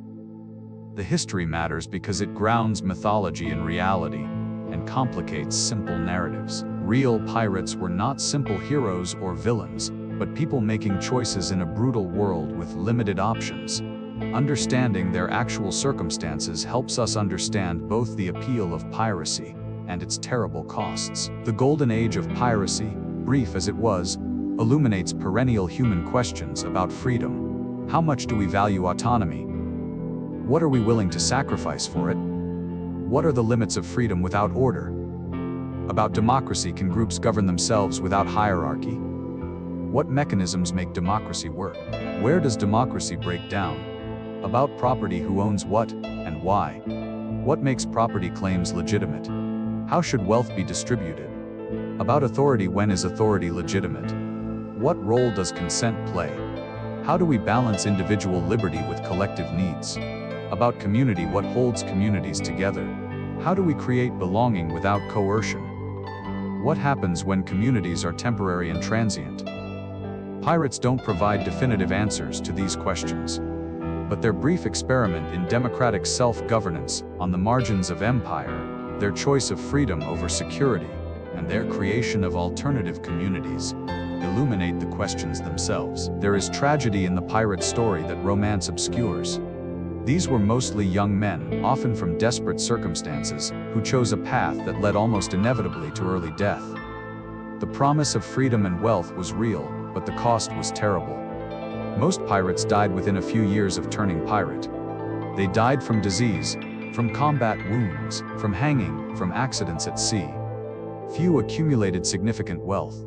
Few enjoyed their freedom for long. Few lived to old age. The pirate havens Nassau, Port Royal, the temporary communities that formed around pirate fleets were experiments in alternative social organization, but they were inherently unstable, torn apart by violence, hunted by empires, collapsing from internal tensions. The dreams were real: freedom from oppression, wealth from plunder, brotherhood among equals, adventure on the high seas. But the reality was harsh, the costs high, the outcomes usually tragic. Despite the historical tragedy, or perhaps because of it, the romantic image of pirates endures and will continue to endure. We need stories of freedom and rebellion. We need fantasies of adventure and autonomy. We need symbols of resistance to authority. Pirates serve these needs for us, and our continued fascination with them reveals their psychological and cultural importance. The historical pirates created legends that outlived them. They were real people who became larger-than-life characters in the stories we tell. This transformation from history to mythology is itself fascinating and worthy of understanding. When we watch pirate films, read pirate novels, or tell pirate stories to children, we're not engaging with history directly. We're engaging with symbols and archetypes that history gave birth to. There's nothing wrong with this, as long as we understand what we're doing. As we close this exploration, we can honor both the truth and the legend. The truth pirates were real people in difficult circumstances who made choices both brave and desperate, who created brief communities based on democratic principles, who challenged imperial authority and paid with their lives. They were neither heroes nor villains, but complex humans navigating a brutal world. The legend of pirates represent freedom, adventure, rebellion, powerful symbols that serve psychological and cultural needs. The romantic pirate, however historically inaccurate, captures something meaningful about human aspirations and desires. We can appreciate the legends while understanding the reality. We can enjoy pirate stories while knowing the historical truth was more complex and more tragic. We can draw inspiration from pirate freedom while recognizing its terrible costs. Picture, if you will, a pirate sloop sailing into the sunset off the coast of a Caribbean island. The year is 1718, and this crew has just taken the king's pardon. They're sailing to Nassau to surrender to Governor Woodes Rogers and accept forgiveness for their piracy. Aboard that sloop are men who have lived as pirates, some for years, some for only months. They've known freedom that few of their era experienced. They voted for their captain, shared equally in plunder, sailed where they wished, answered to no master they hadn't chosen. But they've also known fear of the gallows, fear of naval vessels, fear of violent death in combat. They've lost crewmates to disease and battle. They've lived always looking over their shoulders, always aware that their freedom was temporary and might end at any moment. Now they're choosing to give it up. They'll surrender, accept pardons, return to legitimate society. They'll trade freedom for security, adventure for safety, autonomy for the constraints of law and hierarchy. Do they regret their pirate years? Some probably do. They've seen horrors and committed acts they wish they could forget. Others probably don't. They've lived more in a few years than most men live in a lifetime. They've known freedom and brotherhood. They've defied kings and escaped death. As that sloop sails toward Nassau and the end of the pirate life, the men aboard carry memories that will stay with them forever. And those memories, transmitted through stories and legends, will stay with us too, centuries later. The golden age of piracy was brief, a moment in history when some chose freedom over security, when outcasts created their own communities, when the black flag flew over Caribbean waters and struck fear into merchant hearts. That age is long gone. The pirates are dead, the ships rotted, the havens closed or converted. But the stories remain, the legends persist, the questions endure. What would you sacrifice for freedom? What authority would you accept or reject? How would you balance individual liberty with collective needs? These questions, raised by the pirates of old, remain relevant today. And now, dear listener, our journey is complete. We have sailed through 3 hours of history, following the pirates from their origins through their brief golden age to their inevitable end. We've seen the reality behind the legend, the truth within the mythology. As you drift toward sleep, imagine yourself on that final voyage, the warm Caribbean night, the gentle rocking of the ship, the stars brilliant overhead. You're leaving the pirate life behind, but the memories remain. The freedom, the fear, the adventure, the terror, all of it, part of your story now. The sea whispers tales of those who sailed before you. The wind carries echoes of songs sung in taverns long closed. The stars shine down as they shone on Blackbeard's final battle, on Robert's death, on the execution docks where so many pirates ended their journeys. But tonight, you rest peacefully. The age of pirates has passed into history, then into legend, and now into dreams. The romance and the reality, the truth and the myth, all blend together in the stories we tell and the memories we carry. Sleep well, traveler. The Caribbean waters are calm tonight. The pirates have sailed into legend, but their stories remain with us, teaching lessons about freedom and authority, about courage and consequence, about the eternal human desire to choose our own path, whatever the cost. The golden age of piracy is over. The black flags are furled, the treasure spent or lost, the crews scattered to winds and tides. But the echo remains in our stories, in our dreams, in our continuing fascination with those who chose the pirate life. Fair winds and following seas to all who sailed under the Jolly Roger. May we remember them truthfully, honor their complexity, learn from their choices, and keep their stories alive not as simple myths, but as rich, Complicated human tales that illuminate the perennial tensions between freedom and order, between individual and community, between the romance of rebellion and the reality of its costs. Rest now. The voyage is complete. The story is told. The pirates sleep in history's embrace, but their legacy sails on, carried by the endless stories humans tell about freedom, adventure, and the sea.